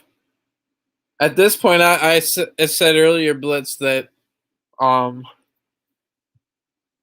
I don't know if Elite 21's coming back, so it's between me and Galaxy for top 5. So, I was liking that. Galaxy lost the Gunners here, and then they drew upset us later on. But this is Gunners. They beat Galaxy, then they lost to 3-0 to Orlando, who didn't allow one goal this whole week. Yeah, they went nice. Especially Sarge hit me up talking about, bro. Oh yeah. I don't know what the fuck he said. And what's it called? On Saturday, or at least one of the matches, but I think both, the LCM was AI for. Oh Orlando. yeah, he told me he was rusty because I had him playing up top for my team. He said he was rusty because he was playing goalkeeper all weekend. I was like, damn, bro, you should have told me something. True. Damn. Well, he will next time. He just didn't think of it. Then, cool. Oh my God, Jigga. What is this? Only beating Old Harbor 1-0 is not acceptable. You know that. Like, you can beat Vikings 1-0 and that's fine, or even losing 1-0 to Vikings is acceptable. Not acceptable, but you can live with it. But beating Old Harbor 1-0, come on, man. Now, that sounds a little harsh on Old Harbor, but I understand their role, and that's kind of what Campton was trying to do as well. Their role is to get the very beginners of pro clubs in. You know what I'm talking about? Yeah. And give them a place to start. So there is a lot of people that started playing pro clubs on Old Harbor and then eventually do good things. But it's a revolving door of, you know what I mean? Because, like, let's say, just for example, let me pick a team out of the blue. Well, the Galaxy's been doing pretty good this season, Mo? Yeah. And they finished pretty high in LMPL. Because remember the day where me, you, and then Jay joined the party with the Galaxy manager? Oh, and yeah. I was just talking like, bro, don't nobody know your team. But let's just say, for example, I was bringing them up as an example. They're doing all right. They're getting top 5 finishes. which is good for, I think they're kind of a more recent team too. But let's say they start going the route of, let's bring in these new guys that are just into pro clubs, and let's bring his friend in too that are just new to pro clubs because we want them to gain experience. You know what I mean? And let's say they do that for like, now there's 4 or 5 different people on the roster that are new people trying to learn. That's going to make your team worse, right, Mo? What? Say that again. Like if you all of a sudden bring 5 new people to pro clubs, period, into your team, you're going to be worse. Oh yeah. But yet somebody has to give those people a chance. You know what I'm talking about? Yep. And that's Old Harbor. And it was Campton. I respect what Dowie did over there. Like I said, they had 50 players that one season. Yeah, he was just signing player after player. Yeah, thanks for the reminder, Jay. I wonder why Jay said, go over team of the season. Somebody texted us, man, Jigga. I was trying to get him on before Gunners played their Gunners are in the tournament tonight. Okay. It's unfortunate. But yeah. Sorry I went a little hard on Old Harbor there, but if I ever lose to Old Harbor, it'll be the worst thing ever. Blue Kings, like we were saying, they give a lot of people a really tough fight. So upset is 2-2. Killed CyberConnect somehow. I should probably go and make a highlighted video of that because it's so random, you know, Mo? Mm-hmm. Oh, yeah. Jodinho, I did show that earlier on the podcast. I don't worry. I let him know that Mo Golasso. Who am I looking at? Blue Kings. So 4 points on Saturday. Facts. Let me see that golazo again. All right, hold on. Blue Kings lost 3-0 to or 3-1 to Belcastro, and then a close one. Blue Kings gave. That was Marlins' closest match. Marlins was killing everybody this weekend, bro. But then Blue Kings gave him a 2-1. Sure, Blue Kings lost, but you know, 2-1's close as hell. Elite Nation, I've liked what I've seen this year. They've just slowly but surely got better. No far higher than the bitch. Are you able to tell them the 4 scores here, Mo? Facts, Joe. You said what? Can you tell them the 4 scores there again? I'm getting stuffed up again. Oh yeah, 31 Old Harbor beat Elite Nation, and then they lost 5-2. That's tough. Then 1-0 against Campton, and then we beat them 4-0. So I just contradicted myself with 2 different statements pretty close to each other. I said, A, no one can lose the Old Harbor. And then I also said, B, Elite Nation's been doing better. Whew! I just contradicted those 2 statements because Elite Nation, Elite 21, lost to Old Harbor. And then sorry, Old Harbor, again, I already explained why. But no, it's good to see them get those wins. Like, it's not like I hate you. It's just funny to talk about. And, like, I would never want to lose to Old Harbor. Vikings then got him pretty good, so not a good day for Elite. But give them credit, Mo, right? They came back for the next day, unlike some other teams. Just say their name, bro. Elite 21.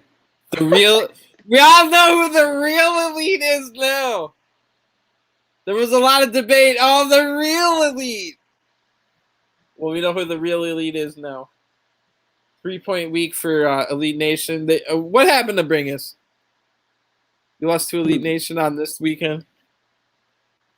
Come on. You saw I signed to bring us, right, Mo? For Portland? Yeah, for LMPL. Where are you playing, goalie? Yeah, because you took my goalie. Which one, bro? Butch. All 4 of my former goalies are now on Portland. I mean, all on Ventures 11, which is most team for LMPL. Man, I'm so mad, bro, about that. The game we lost. That shit, we was lagging and our fucking cam left out of nowhere. I was like, damn. Damn, I heard there might be lag issues with them. We'll have to keep an eye.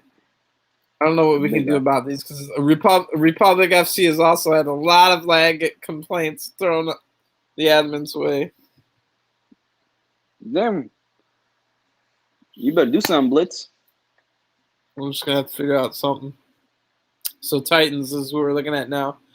Started the weekend with a tough 5-1 loss to the Marlins, but they picked right back up with a close game against 2-3 against Galaxy. Then started the day against the Orlando 2-0. Oh my God. Mo. What's up? Titans had a 0-point weekend and lost to Old Harbor. Damn.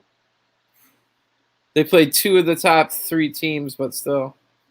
And then 3 of the top 6. So once you get to Old Harbor at the end of all that, it's tough. And look at who we just saw 2 wins by Old Harbor, so give them credit. Because look at they're the only team that I have no idea how to make a Bruh, I signed him because model. he wanted to join, bro. And I felt bad for him. But like Butch is not good, bro. Butch is a pretty good player. Damn, the disrespect. I'm gonna post this so Butch can be like, yeah, why would I leave Portland? All right, the all-time greatest achievements are founded by hard work, endurance, sportsmanship, and most of all, teamwork. Like, that's the club motto of Old Harbor. It's not, oh, let's win 3 titles this year. No. So I didn't even look at their... But we know they won twice because we just saw 2 wins. So they beat Elite Nation, but then Jay Rathers put 6-1 on them. Then the Gunners just barely beat Old Harbor. Remember we were saying, what was up with that Gunners Old Harbor match? Well, that is because Old Harbor was feeling it. And they did get some of the Campton players. You remember, Mo? Yeah. I was saying Campton was kind of like Old Harbor, where they're the team that gives people a chance. Well, when Campton fell out, they took some of those Campton players while RFC Academy came in. So Club 11, I don't know why they're in 19th out of 20. Beat Vikings 2-1, lost to Campton 3-2, the new Campton. Lost to Republic 4-2, which I think was the closest match of Republic's whole weekend. Oh yeah, that's the game. That's the game where I killed that center back, bro. Oh my God, he was skating. I really wanted to know, like, that was Republic's closest match of the whole week. Can you explain it for like 30 seconds while I go to the bathroom? Oh yeah, easily. Tell them about that game. Elite didn't even. Like, what's up with Elite? What Club 11? Why are they in 19? That team, they didn't have a full squad. I think they only had like 6 or 7 players. We had mad chances, but we just couldn't finish them. Nobody took that game serious. Anyways, we scored, but didn't really take it serious like that. Cause I feel like, hey bro, now that Kyle's in here, why going back to boys?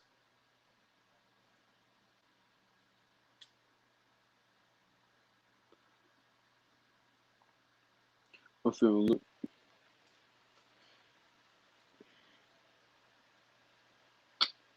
Hey, 40.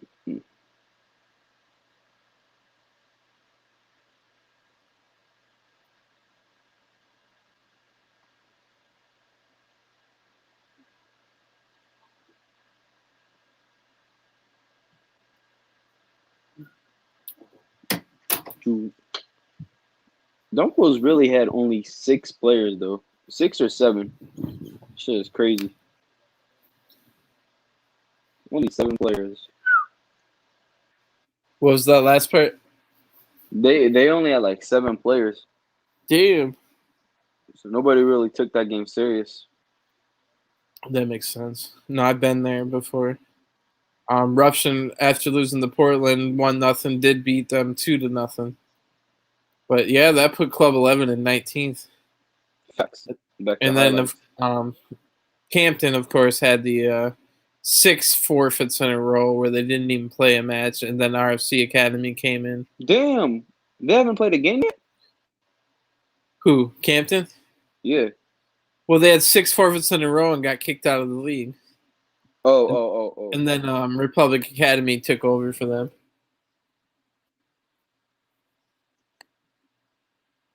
But yeah, they have a chance with 6 games to go to get out of the last spot. But of course, they inherited that. That wasn't them. So if you're just tuning in now, I spent a lot of time at the very beginning of the show talking about Republic and Marlins and their upcoming matches. You wanted to hear the matches earlier, Mo. I think it's just since it's only Man, these teams. this weekend, I gotta give me 3 goals so I can hit 30 goals with Republic. And we were already thinking probably 30 on the full season, but the start of the That's season 30 with in like Orlando. 4 weeks. 5 Oh yeah, if you count this one. Man, you if I got to didn't take get a my week account off, banned, right? who? You Yeah, I got banned that 1 week last weekend. the whole week you didn't get to play, Nope, not one single game. which makes it even more crazy. It's like you got injured, like real life, you know. Yeah, I Speaking came of back, which, you man. saw I only Aguero scored got 2 injured, goals. man. Yeah, that fool was out for First 10 he weeks. loses, first he loses Messi, and now he's injured. I feel bad for that man. All right, so But here's what you got, Mo. JA Raptors, Gunners. So that's a tough Saturday. wait. J Raptors first. Yeah. Let's go. Because I've been playing with J Raptors a lot lately. I was supposed to play with them in the tournament. Oh But damn. Yeah, I failed. see them releasing and signing a lot of people. I've also seen. I've caught JR. I've caught Vassal, and now you in Remember when we caught 4K. JR in 4K? In Oh yeah, I 4K. was doing like a highlight video earlier, and I was like, oh, Vassal's over there on JA Raptors bench. That shit was funny. So then your Sunday is Titans and Upset Us. Like 2 games you definitely can't look past. And then the final day you got Cyberkinetic and Blue Kings, which those are again like none of these teams are in the top even 7, Damn. but Like, they're not teams they're that like give you easy games. yeah, that's what I'm saying. Especially Blue King And a lot of sometimes. those teams are like improving as they go, yeah. So nothing guaranteed, which is why I put Orlando in the title match contention with a small sliver of hope, since they just went through 4 games, no goals allowed, perfect 12 points. They're 10 points behind you, but you never know. Republic could lose 3 of those matches and draw one. Marlins 3 points behind you, 6 points on goal, maybe 7 points on goal differential. And Marlins has a tougher schedule than you guys, in my opinion. They play Yeah, we Belcalcio played all and of our good Galaxy. games. We Yeah, played all of our games, got them done with. Belcalcio you can't sleep on. Then Galaxy, which is going for top 5. They're number 6 right now. That's Marlins Saturday. Then their Sunday is Real Orlando and Old Harbor. Real Orlando first. Oh yeah, Marlins and Orlando play. I hope for a draw that game. And we all know that's a derby. Yep.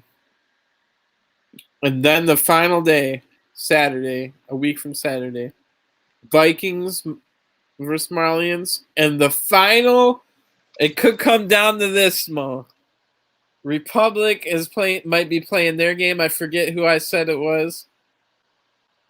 But Marlins would be playing at the exact same time on the final day. Republic Academy, the new Campton. You know, every Republic player finna watch that game. Forget our game. Oh yeah, especially if you. Oh wait, no, it's not like you can clinch it and not have it mean something. It's either one or the other. Did I finish everybody? Yeah, I'm pretty sure I did. So I didn't think there was much point in seeing what other big matches are coming this weekend. And I did go over, what's it called? Pretty much all the highlights. And then we went over the LMPL tournament. So the one thing I could do is bring up the what's it called? Team of the season. Oh yeah, shout out to Jay. He would have been But pissed. there's really no point of doing it right now because they're all in games right now in the tournament. True. But some people watch on demand. Yeah, Or pull it up. anybody can. Even though I won the Olympiad this season, I really did not. I don't even feel like I played at all. It just felt like a season I just went by.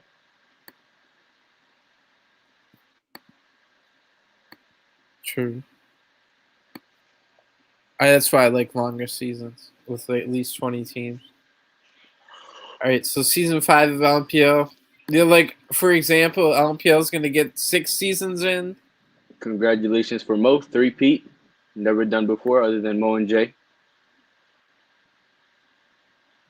And then you got the 2P, right? Oh, Oh no, never mind. Never mind. Okay, so a you little bit probably of thinking of the backstory. tournament. Couple stories on this. Like to say what we were talking about earlier, I like when it's longer seasons. Like your comment there was no disrespect to LMPL, but it does seem like the seasons are too short because we've had like a lot of like 16 teams, 14 teams, kind of deals where CBPL has been like 20, and then what was it, 22 or 24? That really long marathon one when Orlando won it. Well, I got to ask you something about this team of the season. Whoever made this is a clown. Like is a living walking clown, but Full gave a goalkeeper 99 pace. Bruh, Did who he? gives a goalkeeper? He probably didn't look at it. He gave a goalkeeper 99 blood clot pace. He probably didn't look at that part because normally we would put the damn stats there, you know, Mo? But we had the issue with both leagues this year, and we're working on things to fix that situation. So this is the season 5 of LMPL. And we lost stats halfway through the damn season. No, we were able to continue doing Team of the Week. Excuse me, stats because we wanted to put we made a spreadsheet. Shout out Skinny, good work with. He's a technical wizard. We wanted to keep it going, so we put. What I'm getting at is a lot of the managers didn't freaking do it. So by the end of the season, only like 5 or 6 of the managers of LMPL was actually putting in the spreadsheet. Once it wasn't, we had gotten people trained up so well to do the League Republic version. So what I ended up having to do for team of the season is whoever won the most team of the weeks. Yeah. You know what I mean? There was literally no other. So if you see, it's a freaking 4-2-4. Like no, I would never normally put a 4-2-4, but only 2 midfielders won more than one title. Team of the week. You know what I mean? Yeah. So like I got these 2 guys that have more than one, and like how would I literally pick the other one? Like if I wanted to make it 3, you know? So in no particular order, because like I had a lot of it. The whole season we were using the 4-3-2-1, the one with the LFRF striker, you know, Mo? Oh yeah, I remember that formation for. We used that shit for what's it called? The league that we played in, FCO or some shit. And we also used that at Portland last night and did really well. That formation is nice. Yeah, we went to that formation. I don't want to get into it whatsoever, but I probably already said too much. But it is kind of similar to the 4-3-3 that we're already playing. So Except that like the characters are together. Stick them more. Yeah, let's leave it there. All right, so we got, in no particular order, the 4 strikers / attackers, and I should have said attackers, not striker. Pinojo. I don't know if he's actually from Germany. I thought he was like Jamaican. It would be nice to learn. Like, I don't want to offend somebody, you know, Mo. Like, maybe he is from Germany, or maybe he is Jamaican, or maybe he's a mix between both. He had one of each parent. Yeah. But I'm guessing it's Germany because he's got what? Timo Werner? That's Timo Werner, right? As his pitcher. The left forward? Yeah. Yeah. That's Werner. So he started out the season on Campton, and I played Campton week 1. This is the original Campton. And he actually, I think, scored 2 goals on Portland at the beginning of the season, Mo. Like, this guy came to play, and he eventually got not traded, but like signed over to Vikings, and just went on a tear of goals all season long. So shout out to Padojo. I never know if I'm saying that right, but moving on, DJ Deva. I'm pretty sure I've had to hear a lot from Deva, but I believe him because he was saying he was the Golden Boot winner, and I had to. He yelled at me a lot, like, you got to tell him I have 30 goals, like, you got to right in there, and like I deserve team of the season because I scored 30 goals. I'm like, bro, like, there's no stats written anywhere. There's no actual But I low-key think I already got more record than of your 30 stats right now for which is the CVPO. same that's happened for you. Like, you know what I mean? Yeah, I gotta have more than 30. I got 27 with Republic themselves. And there's no way I did not score more than 3 goals with Orlando. Ain't no way. It don't make sense. Well, maybe if somebody sends me like $100 and I get enough like beer for like to sit there all weekend long and watch every stream of every game, I'll put together a goals and assists list. You know what I'm saying? But nothing less than that, because you know how long that would take, bro. Way too It's long. literally We the gotta only go way I over can that shit all document. over again. Yeah, we're almost better. I don't want to. I mean, might as well just leave shout the out. season about to be over. Yeah, Just wait for the next one, I guess. it just sucked. It sucked super bad. It was so like never mind. But anyway, shout out Deva. Like, had one of the best LMPL seasons, of all time. I Not the was a little best bit one for late to joining the CVPL. LMPL, so I know he won with Torture Squad. They were Preseason. no, he won with Torture Squad season 1 of this year, undefeated, perfect season. Oh, wow. So Torture Squad is back. They won the LMPL preseason tournament, which I think Orlando won last year, and then they ended up winning the title anyway. Hold on, Kyle. Unplug your thing and plug it back in. Unplug what thing? You might. I don't have it. It's just my computer. Oh, yeah, I was just hearing robot noise. Still? Nah, it's cool now. All right. Slim ID, who I also heard had a lot of goals. I'm glad he was able to get in because I literally didn't even make any of these decisions. It was, I guess I did because I made the team of the week, but all of these are based off of how many team of the week you got. So Slim ID, from ChemFC was another one of the strikers. I think like all 4 of these guys are strikers.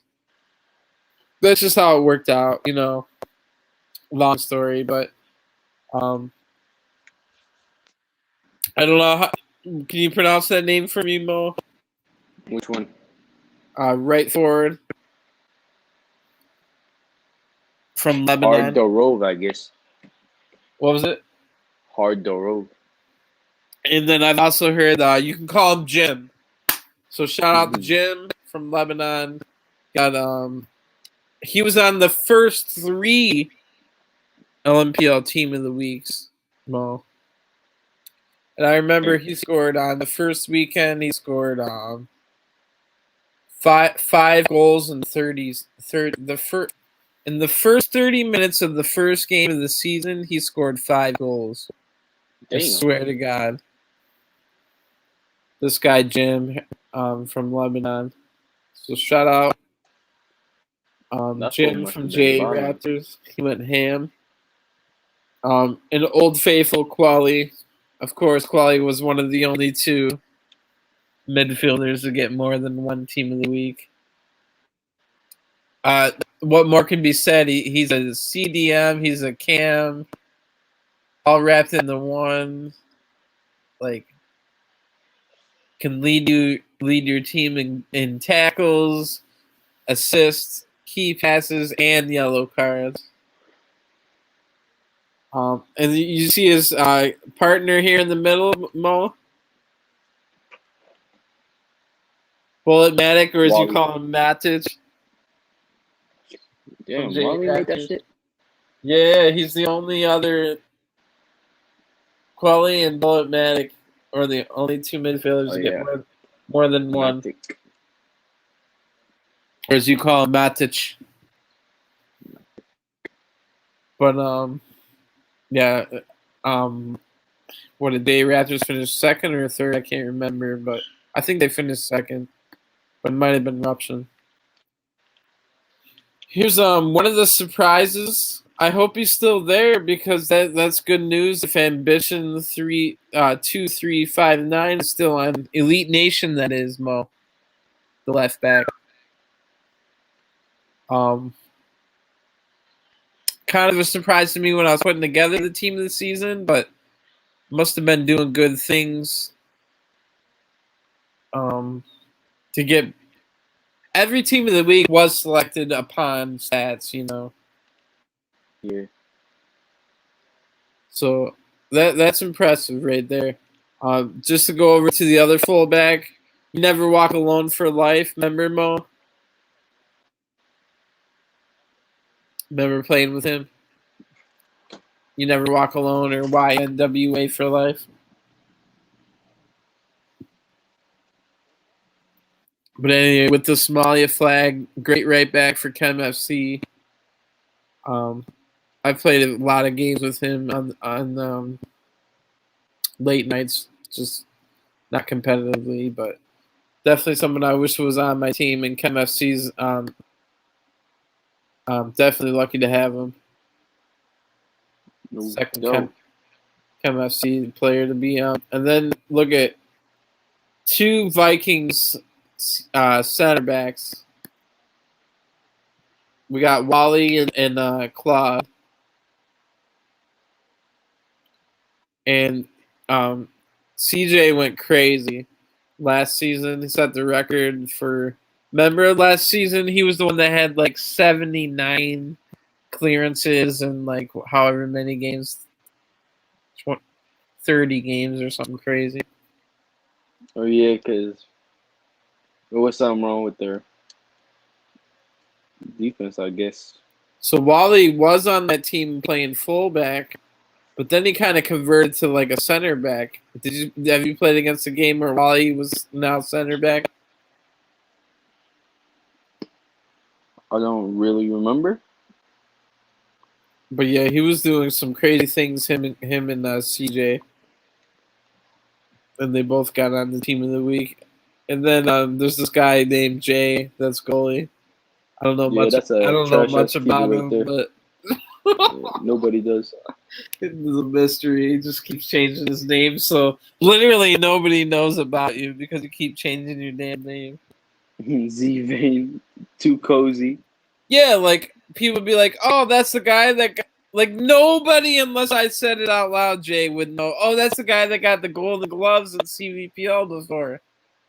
Like they wouldn't know that because it's a whole totally different name. Which is why you got to be careful if you change your name, Ma.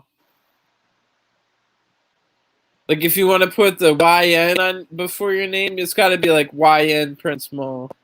You know what I mean? You can't change it too much. YN Mo. I don't know. Even taking the Prince part out might be too much. I'm telling you. I'm the only Mo in the in CVPL or LMPL. I think I've seen a few others. They just don't talk. But maybe.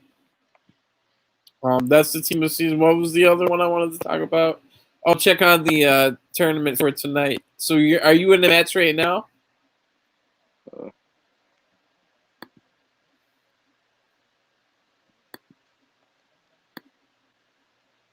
Are you in the match right now? Yeah.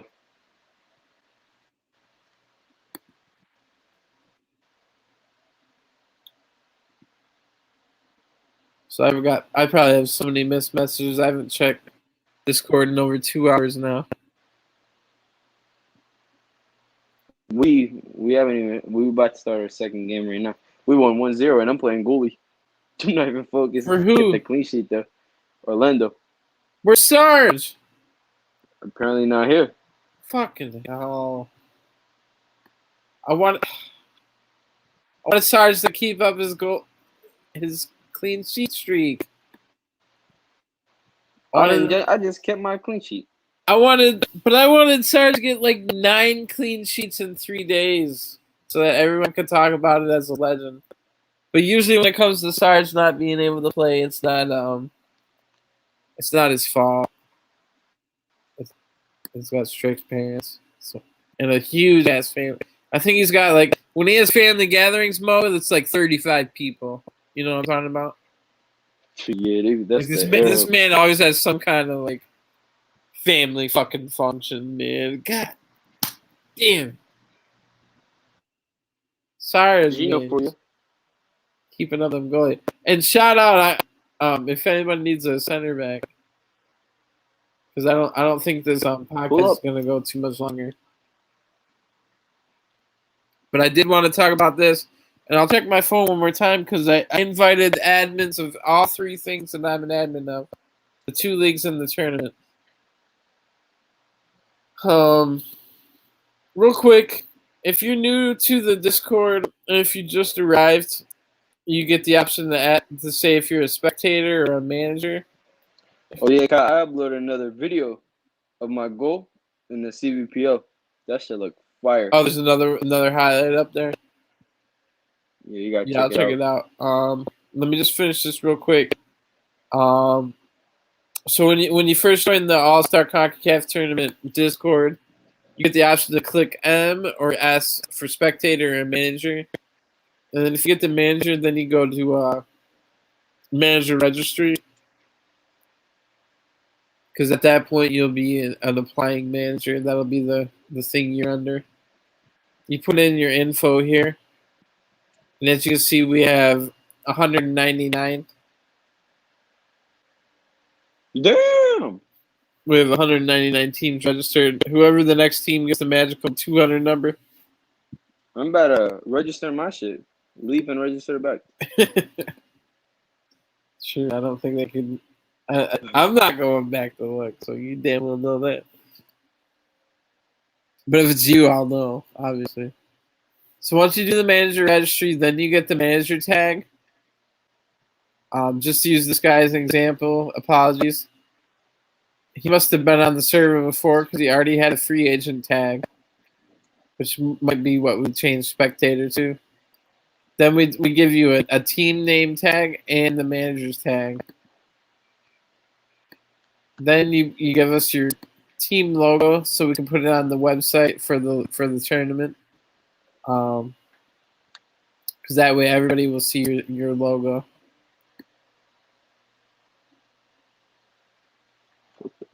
Yeah, we literally have every all in one, like there's yours now. Fire. Yeah, I like that. I like that it's simple but effective. You know what I mean? Like it's not overly exaggerated. Like it's just like a bald looking like ripped dude with a Chicago Bulls Jordan jersey. Because I know that's what it is.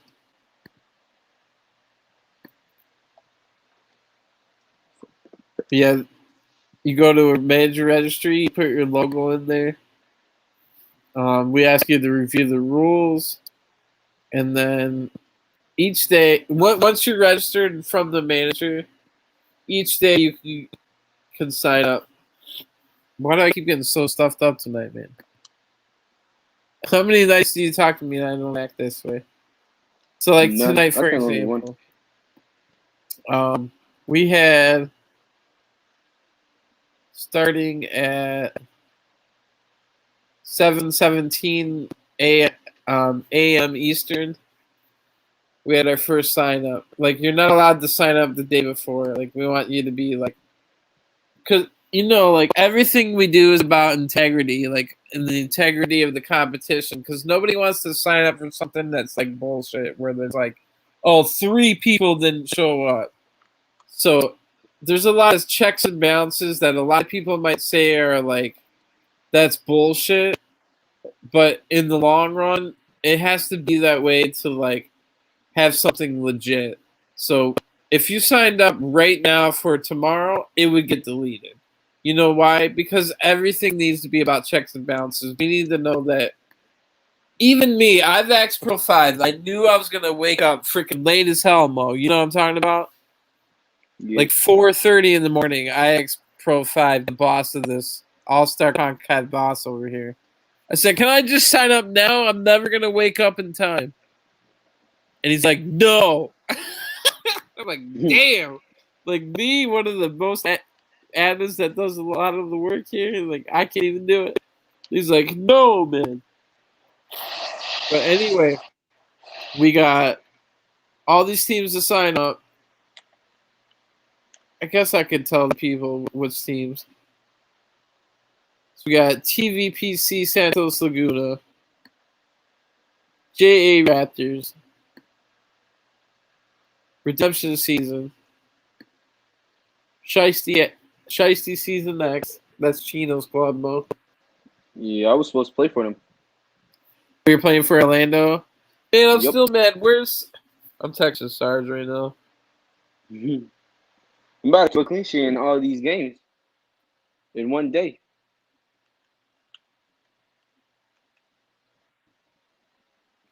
That pisses me off. It's probably not his fault. This is a new guy, just signed up yesterday, and I told him all about it. Like, oh, you go to.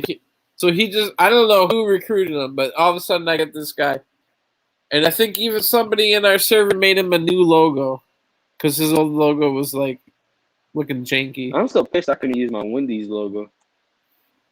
Yeah, well, we want people to have an identity. Yeah, Wendy's. It might be copyrighted. So then Neymar signed up with Club 907. And see how we do all these emojis. So you get the trophy emoji when you win a trophy on your sign up page. Because everything we try to do is like history based, and we try and keep track of history. If you sign up wrong without the right amount of things, you'll be given an X. The flags are for when we do the banners. We put all the team's flags on there, and the reason we want the logo, it's on the website for when everybody in the tournament looks. Everybody sees each other's logo, and your logo then goes on the banner along with your flags when you win. So like everything we do is about like we try to give prizes and extra things and differentiate from like just some plain old shit. Plus, we want people to. It's the whole like motto that we've had, Mo. Like we want people to act professional. Bro. We want pro clubs to be professional, bro. That's what it comes down to. So, and one thing I'm bad about, I don't like to give people second chances. If you fuck me over once, I'm done with you. But then there's a lot of people that are like, give him a second chance to grow. Give him another chance. I'm like, no. I got a bunch of those. I'm like, F this guy, man. But so that's one thing I am bad about. Like, I don't like to give people second chances. However, there's a lot of people else that overrule me on things, but it's neither here nor there. But if they made it this long into the podcast, then they probably know me. And well done, youths. But Saba then entered with a B. Saba entered Immortals into the tournament. That's where I left off. Chem FC's in there. Did you hear Pro Bassies? He was on maybe like 3 weeks ago, Mo. Yeah. He Man, seemed bro. really intelligent and someone like someone to look out for in the pro club community. I think he was under the. Of course, you can't give all the credit to one person if you're just on their team, but he was under the PLAX J Raptors not academy, but like umbrella. Then we got Alpha 11, who is the second most titles won behind Republic Mall. Who? Alpha 11, they have 8 titles. I think Republic has like 12 or something like that. And I got like 19.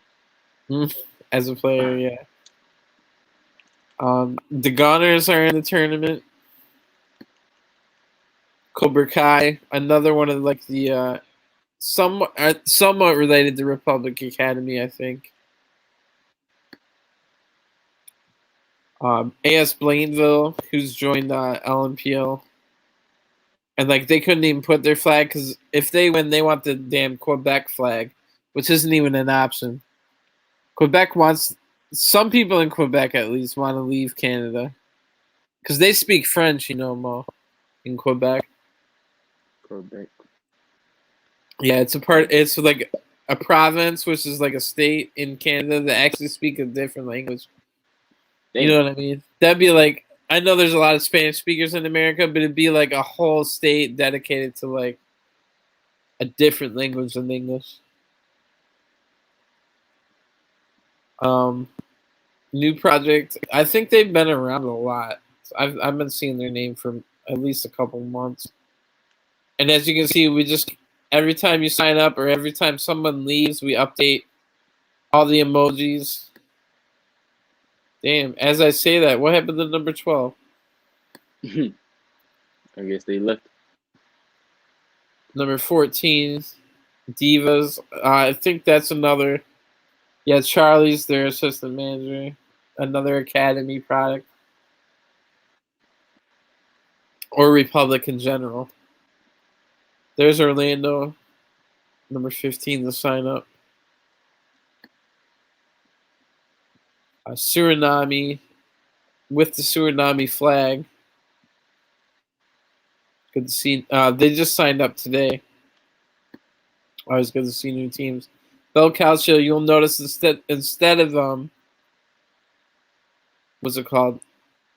A trophy flag. They get the gold medal looking thing because they won the Euros, just like Portland gets the gold medal looking thing for when we won the World Cup. Mo? Yes, sir. Can't forget that when that's my country. Yeah, and I was upset. You and Sarge both didn't show up at the beginning. I was like, motherfuckers, I named this after you two, and you're not even here. And then there was this huge delay between the knockouts and the. That's when we pulled up. Yeah, between the knockouts and the group stage, which is it wasn't like the tournament's fault. It was 32 freaking teams, so like all it takes is one guy to F everything up, basically. Yes, sir. But then we got our 2 Iraqis onto Team Iraq and won the damn World Cup, all because of that. So I'll never forget that night, man. So yeah, Bel Calcio, and remember Bel Calcio's all the Italian guys from New York. Yeah. Yeah, then they New won York's the supposed Euros to have a as lot of Italy. players. Yeah, like construction workers and stuff. But so I was excited to see them win. I like those guys. Let's see here. Then we had Kaizen, or I don't know exactly how to say that, but I've seen them around for a long time, and I think some of these teams, Mo, it's weird. I remember seeing their names like, oh, I remember seeing your name in like FIFA 19. You know what I'm talking about? Like you'll just play them in a random game in D1. Yeah. So like That's what I used to play a lot. all the time, someone will fucking sign up, and I'll be like, Oh, I haven't seen that name in a while, but I remember playing a bunch of games against them. You know who was the biggest one for me? Do you remember in FIFA 20 playing Northman United? Yup. And you saw them again this year. I used to call them on Portland. I used to call them our division's rival because like there was no team we played more in a random divisions match more than Northman United, and all the freaking time it would be like an epic, like down to the last second at the death match. Star City. Did you ever end up signing the Star City manager? The Yeah, Ventures. he came to trial for me. Played He two was a games. really He cool actually played guy. He was really talking. amazing. Jay would like him. Talks about anime a lot. Like he was getting along with Asher because they were talking about anime. He's actually a good player. He ended up, I think, scoring a winner for us Oh in nice. that 2-win against Kemp. Oh yeah, he's a good player too. That's what I was getting at He though. was our Like CDM. the Was on the court. best players to get on your team are good players that actually have good personalities too. You know what I mean? Like you kind of need both. You could be a good player or you can be like a good personality. Both might not work. Like Ty, if anybody knows Ty, do you know Ty from like my original Yeah, I team? remember him. Yeah, like his personality is amazing. Yet That like fool was his play isn't hilarious. great.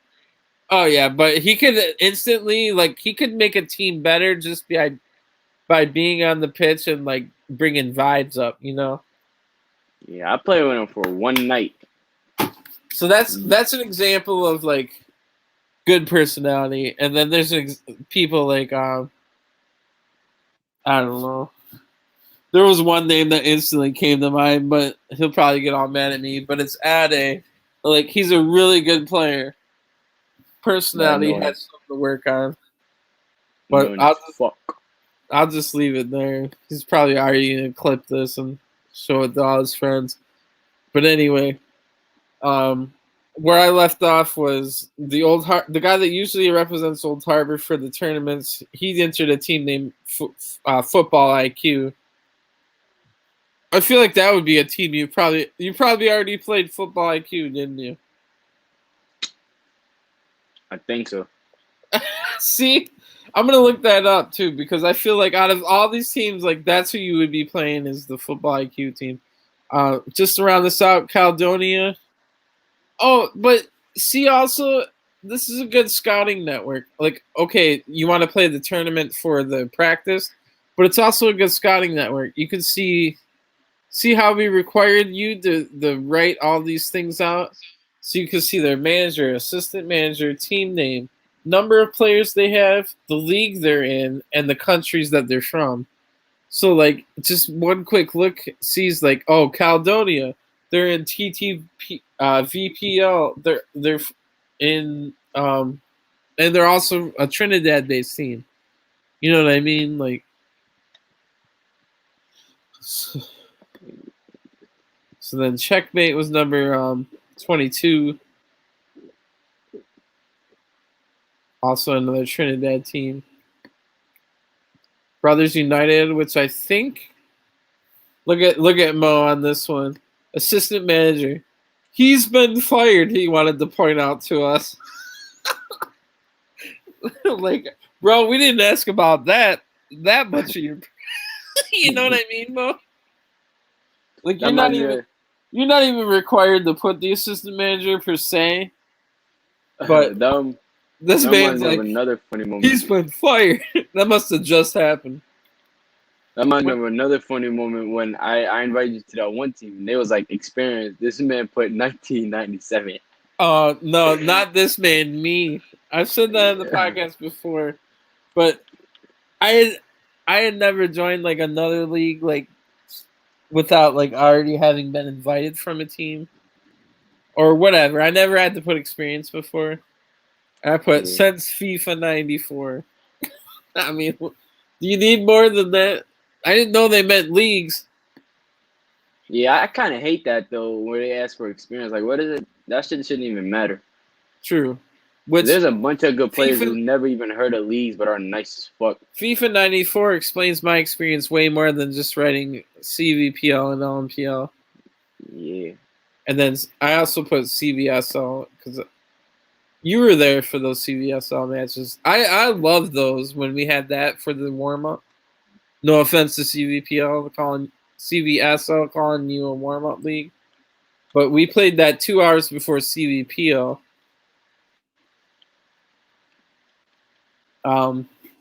But Brothers United, I don't know if it was the assistant manager that got fired, but I know that that Tiemann guy. Do you remember the manager from Bulldogs? That's a really good goalie. Mo, I think so. you remember Bulldogs? They had like one good I player, remember and it was their Bulldogs. goalie. Yeah, I remember Bulldogs as a team. Yeah, that was the manager of Bulldogs, and I know he's the goalie for Brothers United. I wonder if he's the damn assistant guy that has been fired. Damn, I hope not because he's a good player, and I talked to him a little bit. He's a good guy as well. Look at Shaq over here, admin for players. I don't even know what that means. But I gotta get admin already, bro. No, Like, hey, we were supposed to maybe give it to you tonight. We wanted you to help put scores in, which isn't too hard, especially you young kids with your technology. I coulda. What's his name? Demar. He said if I can get a team for Division 2. If you can get a team recruited, oh yeah, just he said he's gonna give me admin. Damn. Why is he? Some shit, whatever the fuck that is. I'm texting Sarge. Why is Mo goalie? Yeah, bro. But I offered because it was either that or we're not gonna play without a goalie, and I was like, Nikki, you can play. No, I mean like, I wanted Sarge to get his streak. Oh my god, bro. They scored in the 91st minute, right? But it was offside. I almost ended my fucking clean sheet. That's 2 clean sheets so far. You feel me? Yeah, that reminds me. After this, I want to check on the tournament. I'm almost done though. The last team that made it was upset us. There was a team that didn't. So, like I was saying earlier, we have all these checks and balances. You have to register your team. You have to send in the logo. Then each day, you have to wait till that day starts, and then you can sign up. But another thing you have to do. This is dangerous going in the manager's chat. I don't know what's been said in here. But yeah, Upsetters was the last team to get in, and they were on the waiting list. As you can see, we had to deny 2 teams tonight, Doom Squad and 868 Atletico. And I don't know what that stands for. Committee, maybe. But after this, you gotta look at the goal I scored. Look over that shit. Oh, yeah. Where's the manager's chat? So after you sign up, later on in the day, we'll say, all right, now you need to confirm. We want to know if anything happened. So once you see this message, tournament starts 9:30 p.m. The fixtures will be here. Talking between managers will be here. You have to put final score, no pitcher, no points goes here. Finals must be streamed with the correct title, so we want people to know right off the bat. If you make it the finals, you have to live stream it so we can make the highlight video. And if there's any like effery going on in the finals. And then please review the rules. So then that's the last checkpoint. You can sign up all you want, but if you don't confirm, you don't get in. Here was actually the first confirm was before that, which we counted that like as long as it's not immediately after you sign up, because we want some kind of like checks and balances that are you actually going to be here. So then we make sure every team signs like confirms that they'll be here.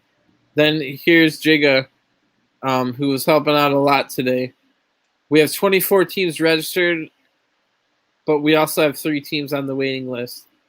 Like this is at 5:45. we gave people all the way from 5:45 till 7 Eastern time to sign up. And then one team backed out, and then Upsetta's was the next on the waiting list. They got the 24th spot.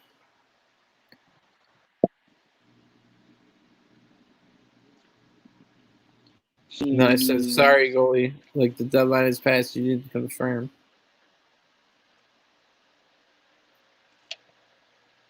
All right, so I don't even want to go on past this point, but he confirmed at 8:22. We had already put fixtures out. Yeah, you can just stop there if you have to. Yeah, because it's gonna be yelling from there on out. Let's have a quick check in on the tournament. Where the heck? I wish Tamara would join though. I think I texted her. That fool never want to join.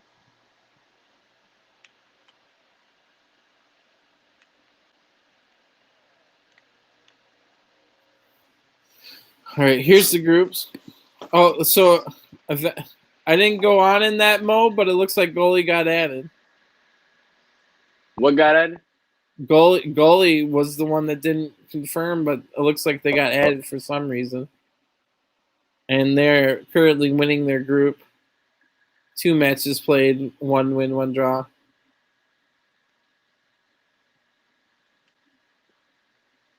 Or no, that's points. 2 matches played. But it's not completely up to date. So I'll probably have to finish this podcast and start looking at scores, maybe help them out. Orlando leading their group, 6 points out of 2 games played. So, with this 24 in, we do 4 groups of 6. Top 2 go through, which is kind of harsh. Only 2 out of the 6. Better. I like that. Before it used to be top 4, right? Yeah, that's stupid. And we would get a lot of complaints because it wouldn't end until like 1:30 Eastern time, which is tough on a lot of people have to go to work the next morning. Like me, I'm lucky. I don't have to go to work till like 11 Eastern, so I can stay up and then still get my sleep. Orlando, new project leading with 6 points so far. Checkmate's not out of it, and really nobody's out of it with 3 games to go out of 2. Like, nobody's out of it. But it does make it makes it nice. I also like the competitiveness of only 2 get to go through out of 6, Mo. Yep. It makes it more competitive. Teams want to go harder, yeah. Look at we're still going. Yeah, we're still going. I was hoping people would join. But we still had stuff to talk about, but it will probably end soon. Oh, and I just lost Mo. Hopefully he joins again for some final words. Shiesty season and Alpha leading their group. Only 1 match is played. Or entered, I mean. Immortals and Chem FC. And those are the 4 groups. So I guess I'll end it here and go try and help out the tournament. Maybe I can even get on a team, but I'm going to go make sure everything's going smoothly and check up on everything. But they do know I'm busy on Mondays. Apologies, I tried to get more guests on.